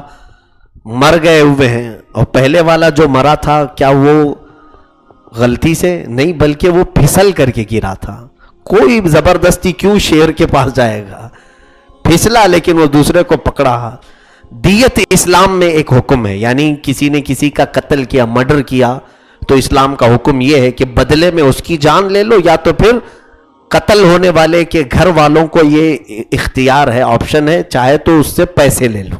دونوں چیزیں, تو مطالبہ کرو کہ مجھے 5 لاکھ چاہیے, قتل ہو گیا ہے, یہ بھی کر سکتے ہیں, یا بدلے میں جان بھی چاہیے تو جان کی بھی آپ پوچھ سکتے ہیں قاضی سے کہ میں بدلے میں میرا بیٹا مرا, اس کے بیٹے کا قتل ہو جائے, یا تو پھر میرا بیٹا انتقال کر گیا, مجھے اتنے پیسے چاہیے. یہ دیت کہتے ہیں اس کو. حضرت علی رضی اللہ تعالیٰ عنہ کے پاس جب فیصلہ آیا تو کہا کہ اب قتل یہاں تو مر چکے ہیں سارے، دیت کون دے گا؟ تو حضرت علی نے فیصلہ کیا کہ جو کھڈا کھودا ہے وہ دیت دے گا، جو گڑھا کھودا تھا وہ دیت دے گا۔ اس کو بلایا گیا اور اس سے کہا گیا کہ گڑھا تو نے کھودا جس کی وجہ سے سب گرے۔ حضرت علی رضی اللہ تعالیٰ عنہ نے گڑھا کھودنے والے کو بھی کس طرح کی دیت دلوائی؟ اس سے کہا کہ ایک آدمی کو تم آدھی دیت دو گے، ایک کو 1/3 دو گے، ایک کو 1/4 دو گے اور ایک کو پوری دو گے۔ دیت کے بھی احکام ہیں، جیسے ایک کو 1 لاکھ دینا ہے، دوسرے کو 50,000 دینا ہے، تیسرے کو 25,000، اس طرح سے 1/3 اور ایک 1/4۔ حضرت علی نے ایسے فیصلہ کیا کہ جو سب سے پہلے گرا ہے اس کو 1/4 دو، اس لیے کہ اس نے دوسرے کو بھی پکڑا ہے، دوسرے والے کو اس سے تھوڑا سا زیادہ، اس کے 2 گنا تھے، ایک اس نے اور اپنے آپ کو بھی پکڑا ہے، جو لاسٹ میں گرا اس کی کوئی غلطی نہیں تھی، اس کو پورے 1 لاکھ دو۔ یہ فیصلے تو لوگوں نے پوچھا کہ یہ حضرت علی نے کیسے کیا؟ رسول پاک صلی اللہ تعالیٰ علیہ وسلم کے پاس لائے تو حضور صلی اللہ علیہ وسلم نے مسکرا کر کے فرمایا علی نے وہی فیصلہ کیا جس کو اللہ پسند فرماتا ہے۔ حضرت علی رضی اللہ تعالیٰ عنہ کے فیصلے زمانے رسول میں بھی مشہور تھے، میں نے اس سے قبل بھی حضرت علی کے معاملات بتائے ہیں، اور ایسی حکمت و دانائی تھی، حساب والے پریشان ہو جائیں گے، کیلکولیٹر لے کر بیٹھیں تو بھی پریشان ہو جائیں گے۔ ایک بار حضرت علی کے پاس ایک مسئلہ آیا، 3 لوگ آئے، میتھس والے حساب کر کے مجھے بتائیں، 3 لوگ آئے، ان کے پاس 17 اونٹ تھے۔ کتنے اونٹ تھے؟ 17 اونٹ تھے، اور تینوں کا مطالبہ کیسا تھا؟ عجیب تھا۔ اس میں سے فرسٹ نمبر والے کا کہنا یہ تھا کہ مجھے 17 میں سے آدھا حصہ پورا چاہیے۔ کتنا چاہیے؟ آدھا حصہ پورا چاہیے۔ اور دوسرے والے کا مطالبہ یہ تھا کہ مجھے 1/3 چاہیے، 3 حصے کرو پورے میں تو 1/3 چاہیے۔ بات سمجھ میں آ رہی ہے؟ مجھے 1/3 چاہیے۔ اور تیسرے والے کا کہنا یہ تھا کہ 9واں حصہ چاہیے، ایک کو 9واں حصہ ہے، ایک کا 1/3 ہے، دوسرے کا آدھا، لیکن شرط یہ تھی کہ ایک اونٹ بھی کٹنا نہیں چاہیے۔ ہیں 17 اونٹ ہے، حساب کوئی کر کے دکھا دو، میں صبح تک بیٹھا رہوں گا۔ 17 اونٹ ہیں، آدھے ہی میں تم فیل ہو جاؤ گے۔ جس کو آدھا دینا ہے فرسٹ، آدھا کتنا ہوگا؟ 8.5، لیکن وہ لے گا نہیں آپ سے 8.5، وہ کہہ رہا ہے کٹا ہوا اونٹ نہیں چاہیے۔ اچھا 1/3 بھی اگر کریں گے، 3 حصے کرنا ہے، 17 میں 3 حصے بنیں گے ہی نہیں، کیسے بناؤ گے؟ یہاں پر بھی فیل ہو جاؤ گے۔ اور 9واں حصہ اگر کرنا ہے، 17 کو 9 میں ڈیوائیڈ کرو، 17 کو 9 میں ڈیوائیڈ کرو، یہاں پر بھی تم کاٹنا ہی پڑے گا، کاٹ کر کے ہی پوائنٹ پر آئیں گے، کیلکولیٹر لے کر کے دیکھو آپ، پوائنٹ پر حساب آئے گا۔ حضرت علی کے پاس یہ آئے تو صحابہ گھبرائے، حضرت علی نے کہا کوئی بڑی بات نہیں، کہا کہ سارے لاؤ اونٹ یہاں پر، سارے اونٹوں کو حضرت علی لائے، میدان میں کھڑا کی، توجہ سے سنو، کتنے اونٹ تھے؟ 17 اونٹوں کو کھڑا کیا، اور اس کے بعد حضرت علی نے اپنا ایک اونٹ لے جا کر اس میں کھڑا کیا، 18 ہوئے۔ کتنے؟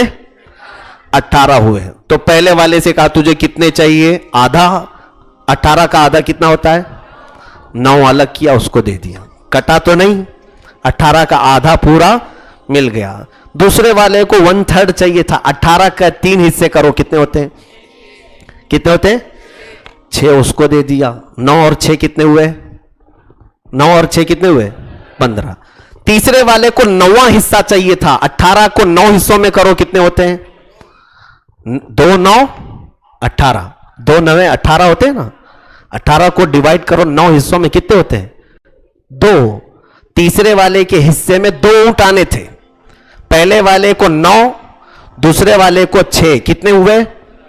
15، اور تیسرے والے کو 2 دے دیا، کتنے ہوئے؟ اور ایک اپنا واپس لے لیا.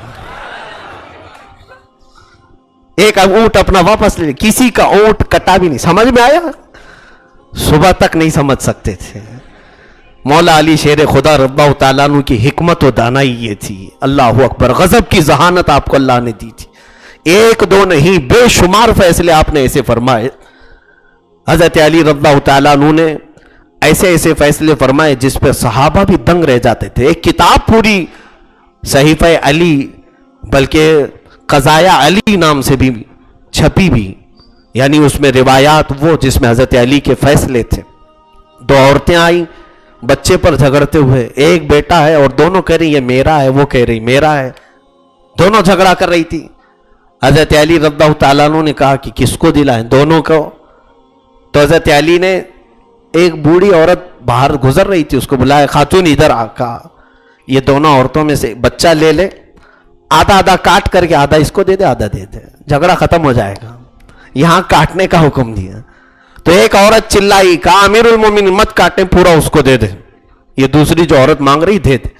حضرت علی نے وہ بچہ اس سے لیا اور جس عورت نے ایسا کہا تھا اس کو دیا، کیونکہ اصلی ماں اپنے بچے کو کٹنے نہیں دے گی. آپ نے فرمایا. دوسری عورت خاموش تھی، وہ کہہ رہی تھی کہ ہاں بچہ کاٹو، کیونکہ جس کو بچے نہیں ہوتے وہ بچوں سے نفرت کر رہی ہوتی ہے. کبھی کبھار ایسا ہوتا ہے. حضرت علی کا یہ بھی فیصلہ تھا. ایک عورت کے پاس دو لوگ دھوکہ دینے کے لیے ایسا کام کیے. دو لوگ آئے، چیٹر لوگ. 1,00,000 دینار اس کے پاس رکھے اور اس سے کہا کہ جب تک ہم دونوں واپس نہیں آئے یہ 1,00,000 دینار دینا مت. وہ عورت پرہیزگار عورت تھی. گئے 1 سال کے بعد ایک شخص اس میں سے آیا اور آ کر کے رونے لگا، میرا دوست مر گیا، انتقال ہو گیا، 1,00,000 دینار مجھے دے دو. وہ عورت بھولی بھالی تھی، اس نے دے دیا 1,00,000 دینار. وہ لے کے فرار ہو گیا، چلا گیا. اور پلان تھا ان چیٹروں کا. دوسرا آیا تھوڑے ہی دن کے بعد، کہا کہ 1,00,000 دینار دے دو. وہ عورت کہی تو زندہ ہے ابھی؟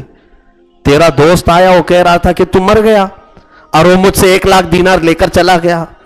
تو اس نے کہا کہ ہم نے پہلے ہی تجھے یہ شرط رکھی تھی جب تک ہم دونوں نہیں آئیں گے نہیں دینا. تو نے دیا کیسے اس کو؟ تو یہ عورت اب کہاں سے دیتی؟ 1,00,000 دینار.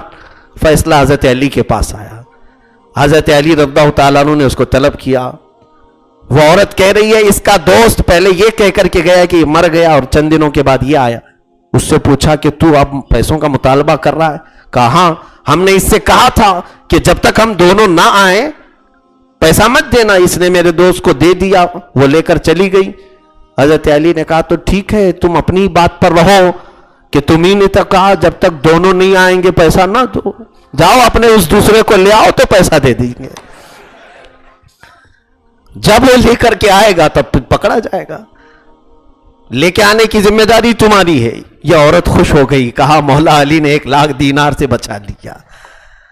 حضرت علی نے کہا جا اپنے اس دوست کو لے کے آ جا، تمہیں نے تو کہا تھا جب تک دونوں نہیں دیں گے، جو دونوں نہیں آئیں گے تب تک نہیں دینا.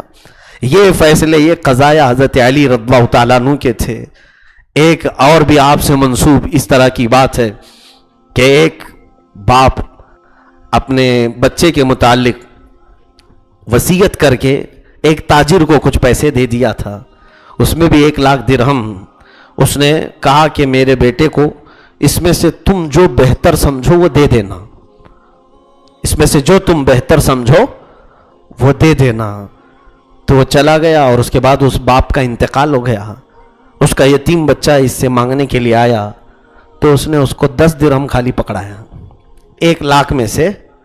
یا یوں سمجھ لیں کہ 1,000 درہم پکڑایا، 99 پورے اپنے لیے رکھ لیے. کہا تیرے باپ نے کہا تھا بس جو بہتر سمجھو دے دوں، تو میں یہ بہتر سمجھ رہا ہوں دے رہا ہوں. وہ آیا مولا علی شیر خدا کے پاس. حضرت علی رضی اللہ تعالیٰ عنہ نے پوچھا کہ کیا کیا بات ہوئی تھی؟ کہا کہ اس کے باپ نے کہا تھا جو بہتر سمجھو وہ دے دینا. تو حضرت علی نے فرمایا کہ 99 دو اس کو. کہا کیوں؟ کہا 99 کو تم نے بہتر سمجھا اس لیے تو اپنے پاس رکھا. تم 99 کو بہتر سمجھو اپنے پاس رکھو، یہ دو اور 1000 تم لو. اس طرح کے فیصلے حضرت علی رضی اللہ تعالیٰ عنہ کے ہوتے تھے. یہ حکمت و دانائی تھی، غیب سے عطا کی ہوئی تھی. قرآن پاک سے ہر چیز کا جواب بھی دیتے تھے. رسول کریم صلی اللہ تعالیٰ علیہ وسلم نے جب اس شیر خدا کو یہ لقب ہی دے دیا، انا مدینۃ العلم وعلی بابوہا، میں علم کا شہر ہوں اور علی اس کا دروازہ۔ قرآن سے کئی معاملات کو حل بھی کیا آپ نے، لوگوں کے فیصلے، بلکہ حاضر جوابی ایسی تھی۔ ایک یہودی نے مذاق کے طور پر آپ سے کہا تھا، حضرت علی رضی اللہ تعالیٰ عنہ کی گھنی داڑھی تھی، گھنی داڑھی، اور اس کی داڑھی بہت چھوٹی سی تھی، تھوڑے سے بال تھے، اور وہ آیا حضرت علی سے پوچھا کہ علی، میں نے سنا ہے ہر چیز کا جواب تم قرآن سے دیتے ہو، میری داڑھی اور تمہاری داڑھی کے بارے میں بھی قرآن میں کچھ آیا ہے کیا؟ حضرت علی نے کہا کیوں نہیں آیا ہے، وَالْبَلَدُ الطَّيِّبُ يَخْرُجُ نَبَاتُهُ بِإِذْنِ رَبِّهِ وَالَّذِي خَبُثَ لَا يَخْرُجُ إِلَّا نَكِدًا۔ حضرت علی نے مسکرا کر کے فرمایا، یہ صرف اس کے لیے جواب تھا، ہاں صرف اس کے لیے جواب تھا۔ حضرت علی نے فرمایا مولا فرما رہا ہے جس کی زمین اچھی ہوتی ہے فصل اچھی آتی ہے، اور زمین بنجر ہو تو فصل کم آتی ہے۔ الحمدللہ میں نے نیکیوں کی فصل اچھی کی ہے۔ تو یہ منہ توڑ جواب ان لوگوں کے لیے تھا جو مذاق کرنے کی کوشش کرتے تھے۔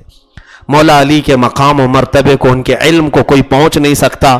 آپ نے یہی تو فرمایا کہ اگر میں صرف سورہ فاتحہ کی تفسیر لکھنے بیٹھ جاؤں تو 70 اونٹوں کو بوجھل کر سکتا ہوں، صرف سورہ فاتحہ کی تفسیر، باقی پورا قرآن کی نہیں۔ وہ علم تھا، وہ علم کا سمندر ہے، علم کا بادشاہ ہے مولا علی کی ذات۔ 70 اونٹوں کو بوجھل کر سکتا ہوں، کیا مطلب؟ تفسیریں، کتابیں اتنی ہو جائیں گی کہ 70 اونٹوں پر رکھنا پڑ جائے گا صرف سورہ فاتحہ کی تفسیر۔ رسول کریم صلی اللہ تعالیٰ علیہ وسلم کے وہ پروردہ تھے، خانوادہ نبوت میں پلے ہوئے مولا علی شیر خدا رضی اللہ تعالیٰ عنہ تھے۔ عزیزان گرامی، خلافت کے آپ کے جو معاملات چلے وہ بہت ہی بہترین تھے، لیکن کچھ خرافات، کچھ انتشار ان کے زمانے میں ایسے ہوئے کہ حضرت عثمان غنی رضی اللہ تعالیٰ عنہ کے قتل کا مطالبہ، خون بہا، جو مانگنے کے لیے کچھ صحابہ اٹھے، مطالبہ کرنے لگے کہ حضرت عثمان کے قتل کا بدلہ لیا جائے۔ مدینے میں بھی آوازیں اٹھی، مکہ میں بھی آوازیں اٹھی، ملک شام میں بھی آوازیں اٹھیں۔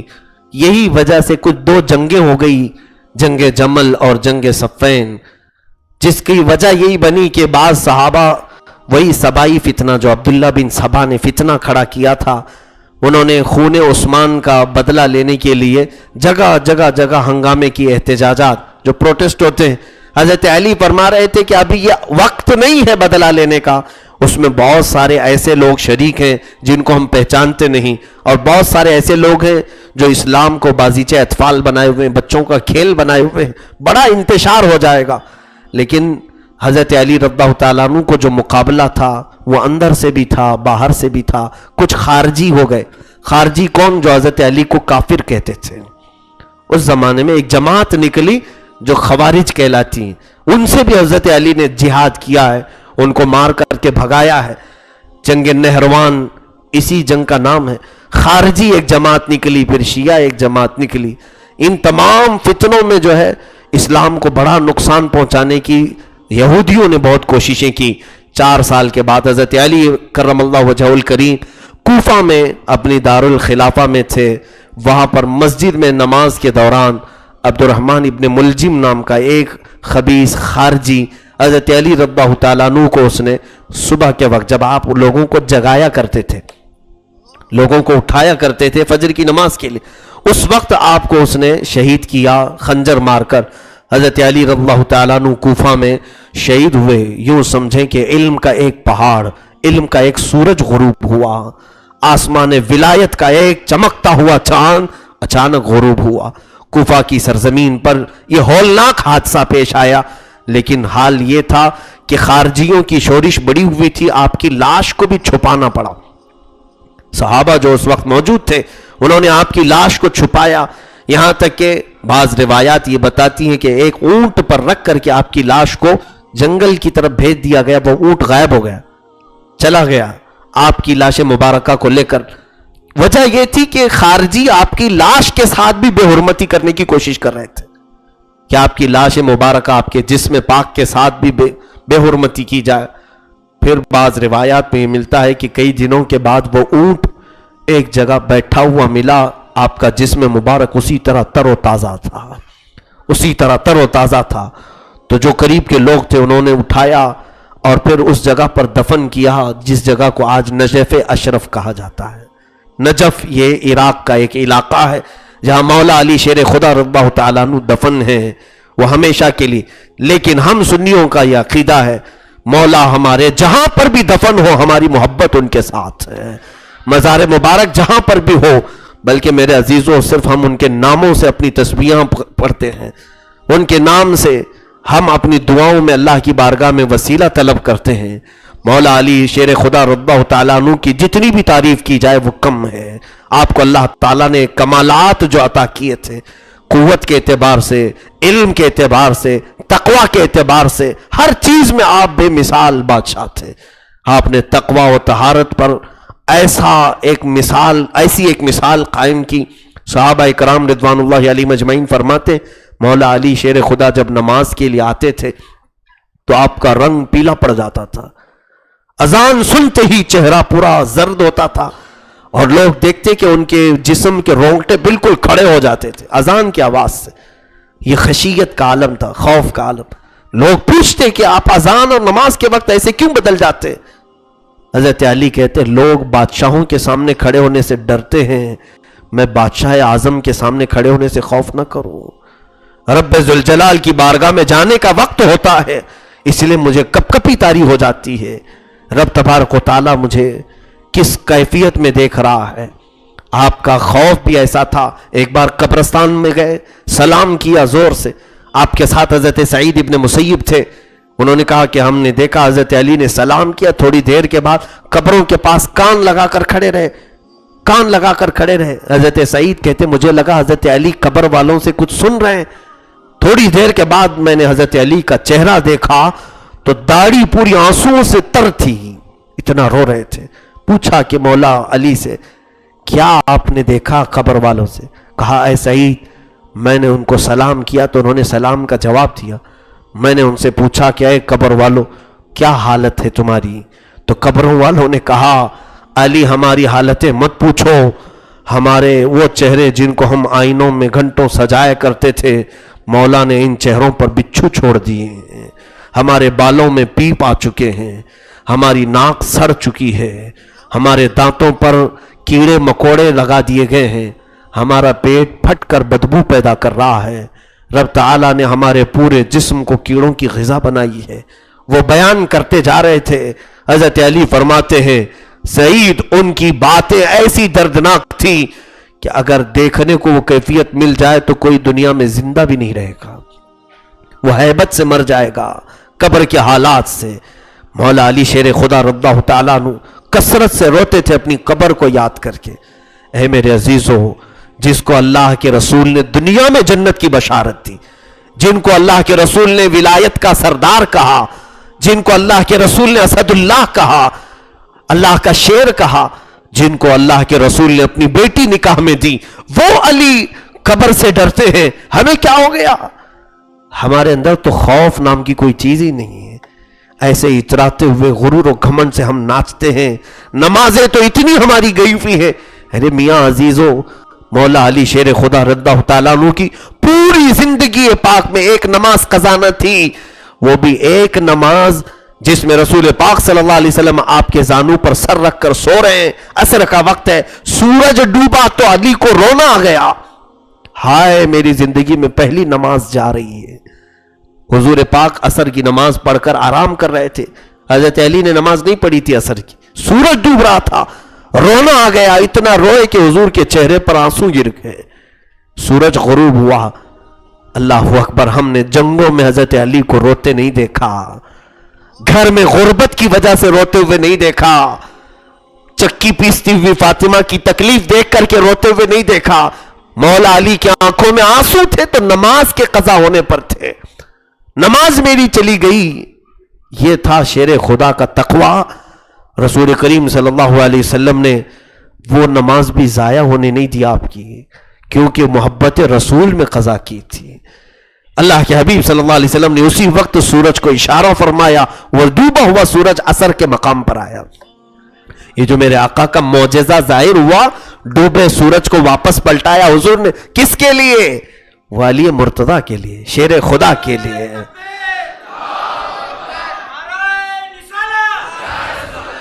نعرہ حیدری.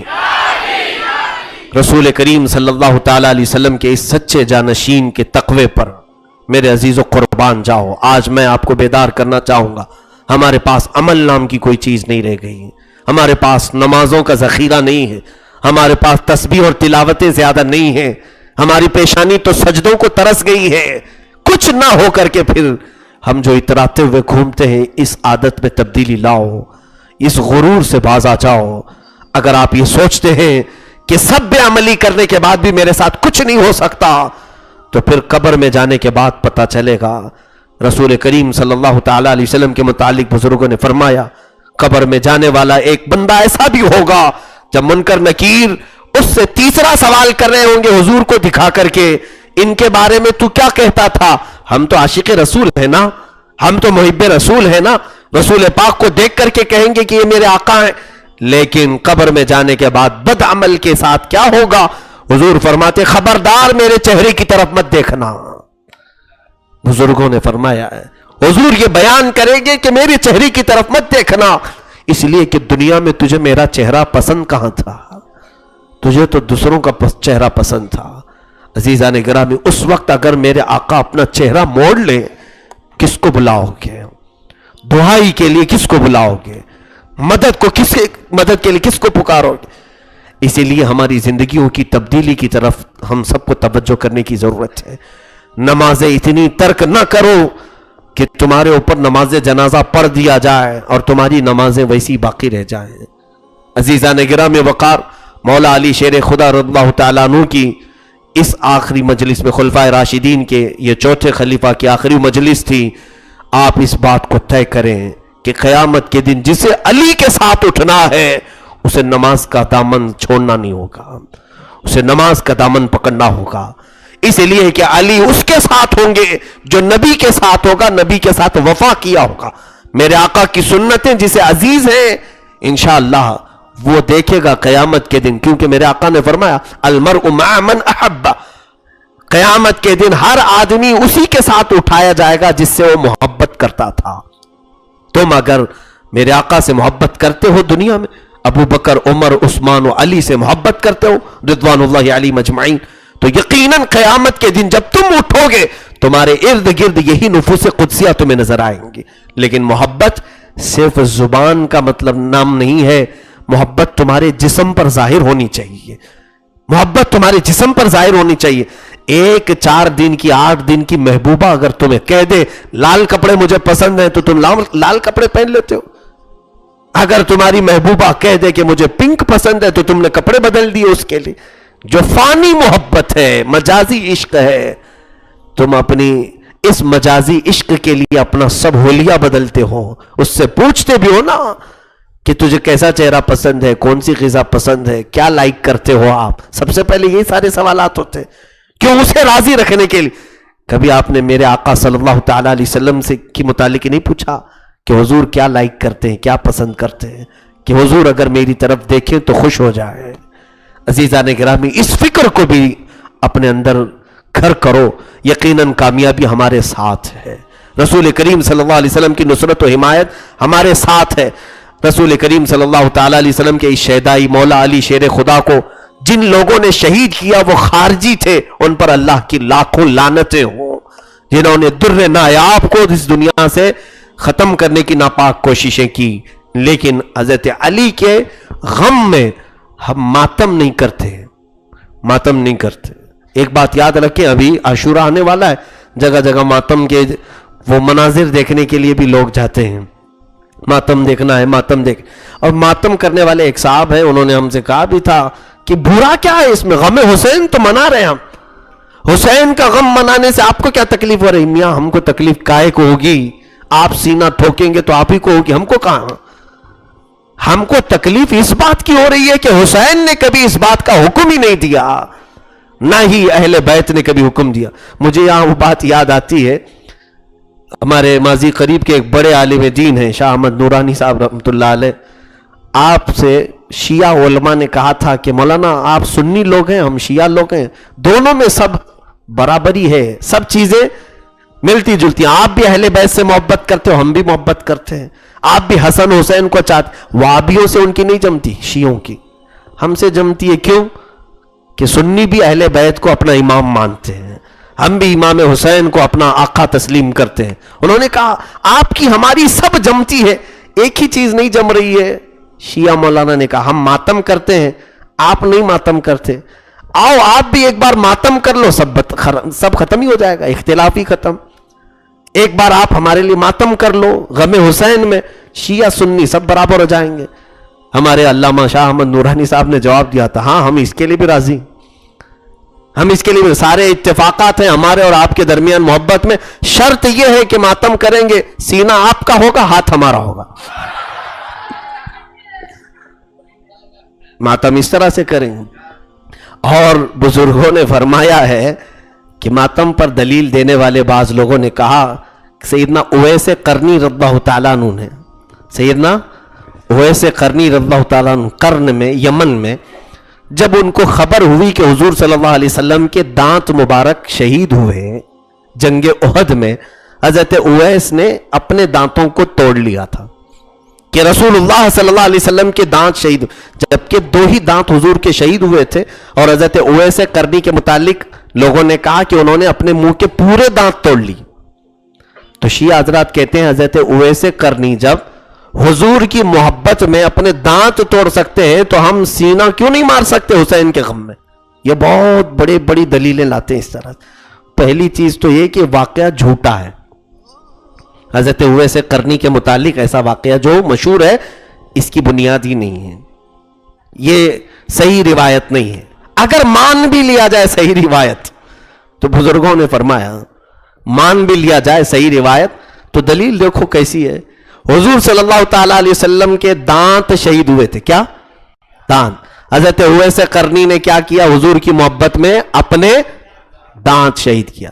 اور کربلا میں امام حسین کا کیا کٹا تھا؟ گردن کٹا تھا. تو ماتم میں بھی کیا کٹنا چاہیے؟ تو یہ صحیح ماتم ہے. پھر حضرت اویس قرنی نے دانت کے بدلے دانت اپنے شہید کر لیے. حسین کے غم میں حقیقی ماتم تو یہ ہے کہ ان کا سر کٹ گیا, یہاں بھی سر کٹ جائے تو معاملہ ہی کلیئر ہو جائے گا, پھر اختلاف ہی نہیں رہے گا.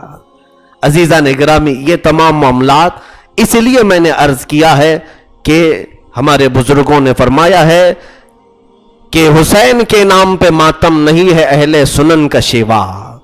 حسین کے نام پہ ماتم نہیں ہے اہل سنن کا شیوا. کہ شعر حضرت علامہ نظمی میاں رحمت اللہ تعالیٰ علیہ فرماتے ہیں, شہید مرتے نہیں ہیں, قرآن یہ گواہی دے رہا ہے. شہید مرتے نہیں ہیں, اور جو نہیں مرا ہے اس کا ماتم کیوں کریں ہم؟ جو مرا نہیں ہے اس کا ماتم کیوں کریں ہم؟ تو حسین اعظم کو کہتے ہیں, قرآن کی آیتیں ان کو زندہ بتا رہی ہیں, وہ زندوں کے امام ہیں. اور الحمدللہ ہم امام حسین ہو, علی مرتضیٰ ہو, ان کو اپنی قبروں میں زندہ تسلیم کرتے ہیں, اور وہ زندوں کے آقا و امام ہیں. مولا ہماری محفلوں کو قبول فرمائے. مولا علی شیر خدا رضی اللہ تعالیٰ عنہ کے دربار میں آج جو کچھ بھی کہا گیا ہے کہنے سننے سے زیادہ عمل کی توفیق عطا فرمائے. رب ذوالجلال علی مرتضیٰ رضی اللہ تعالیٰ عنہ کے صدقات ہم سب کے گھروں میں عطا فرمائے. یا رب ذوالجلال تیرے دربار میں یہ التجا ہے, مشکلیں حل کر شہ مشکل کشا کے واسطے, مشکلیں حل کر شہ مشکل کشا کے واسطے, مشکلیں حل کر شہ مشکل کشا کے واسطے, کربلائیں رد شہید کربلا کے واسطے. لی خمسۃ اطفی بہا حر الوباء الحاطمہ, المصطفیٰ والمرتضیٰ وابناہما والفاطمہ. وصلی اللہ تعالی علی خیر خلقہ محمد وآلہ وصحبہ اجمعین.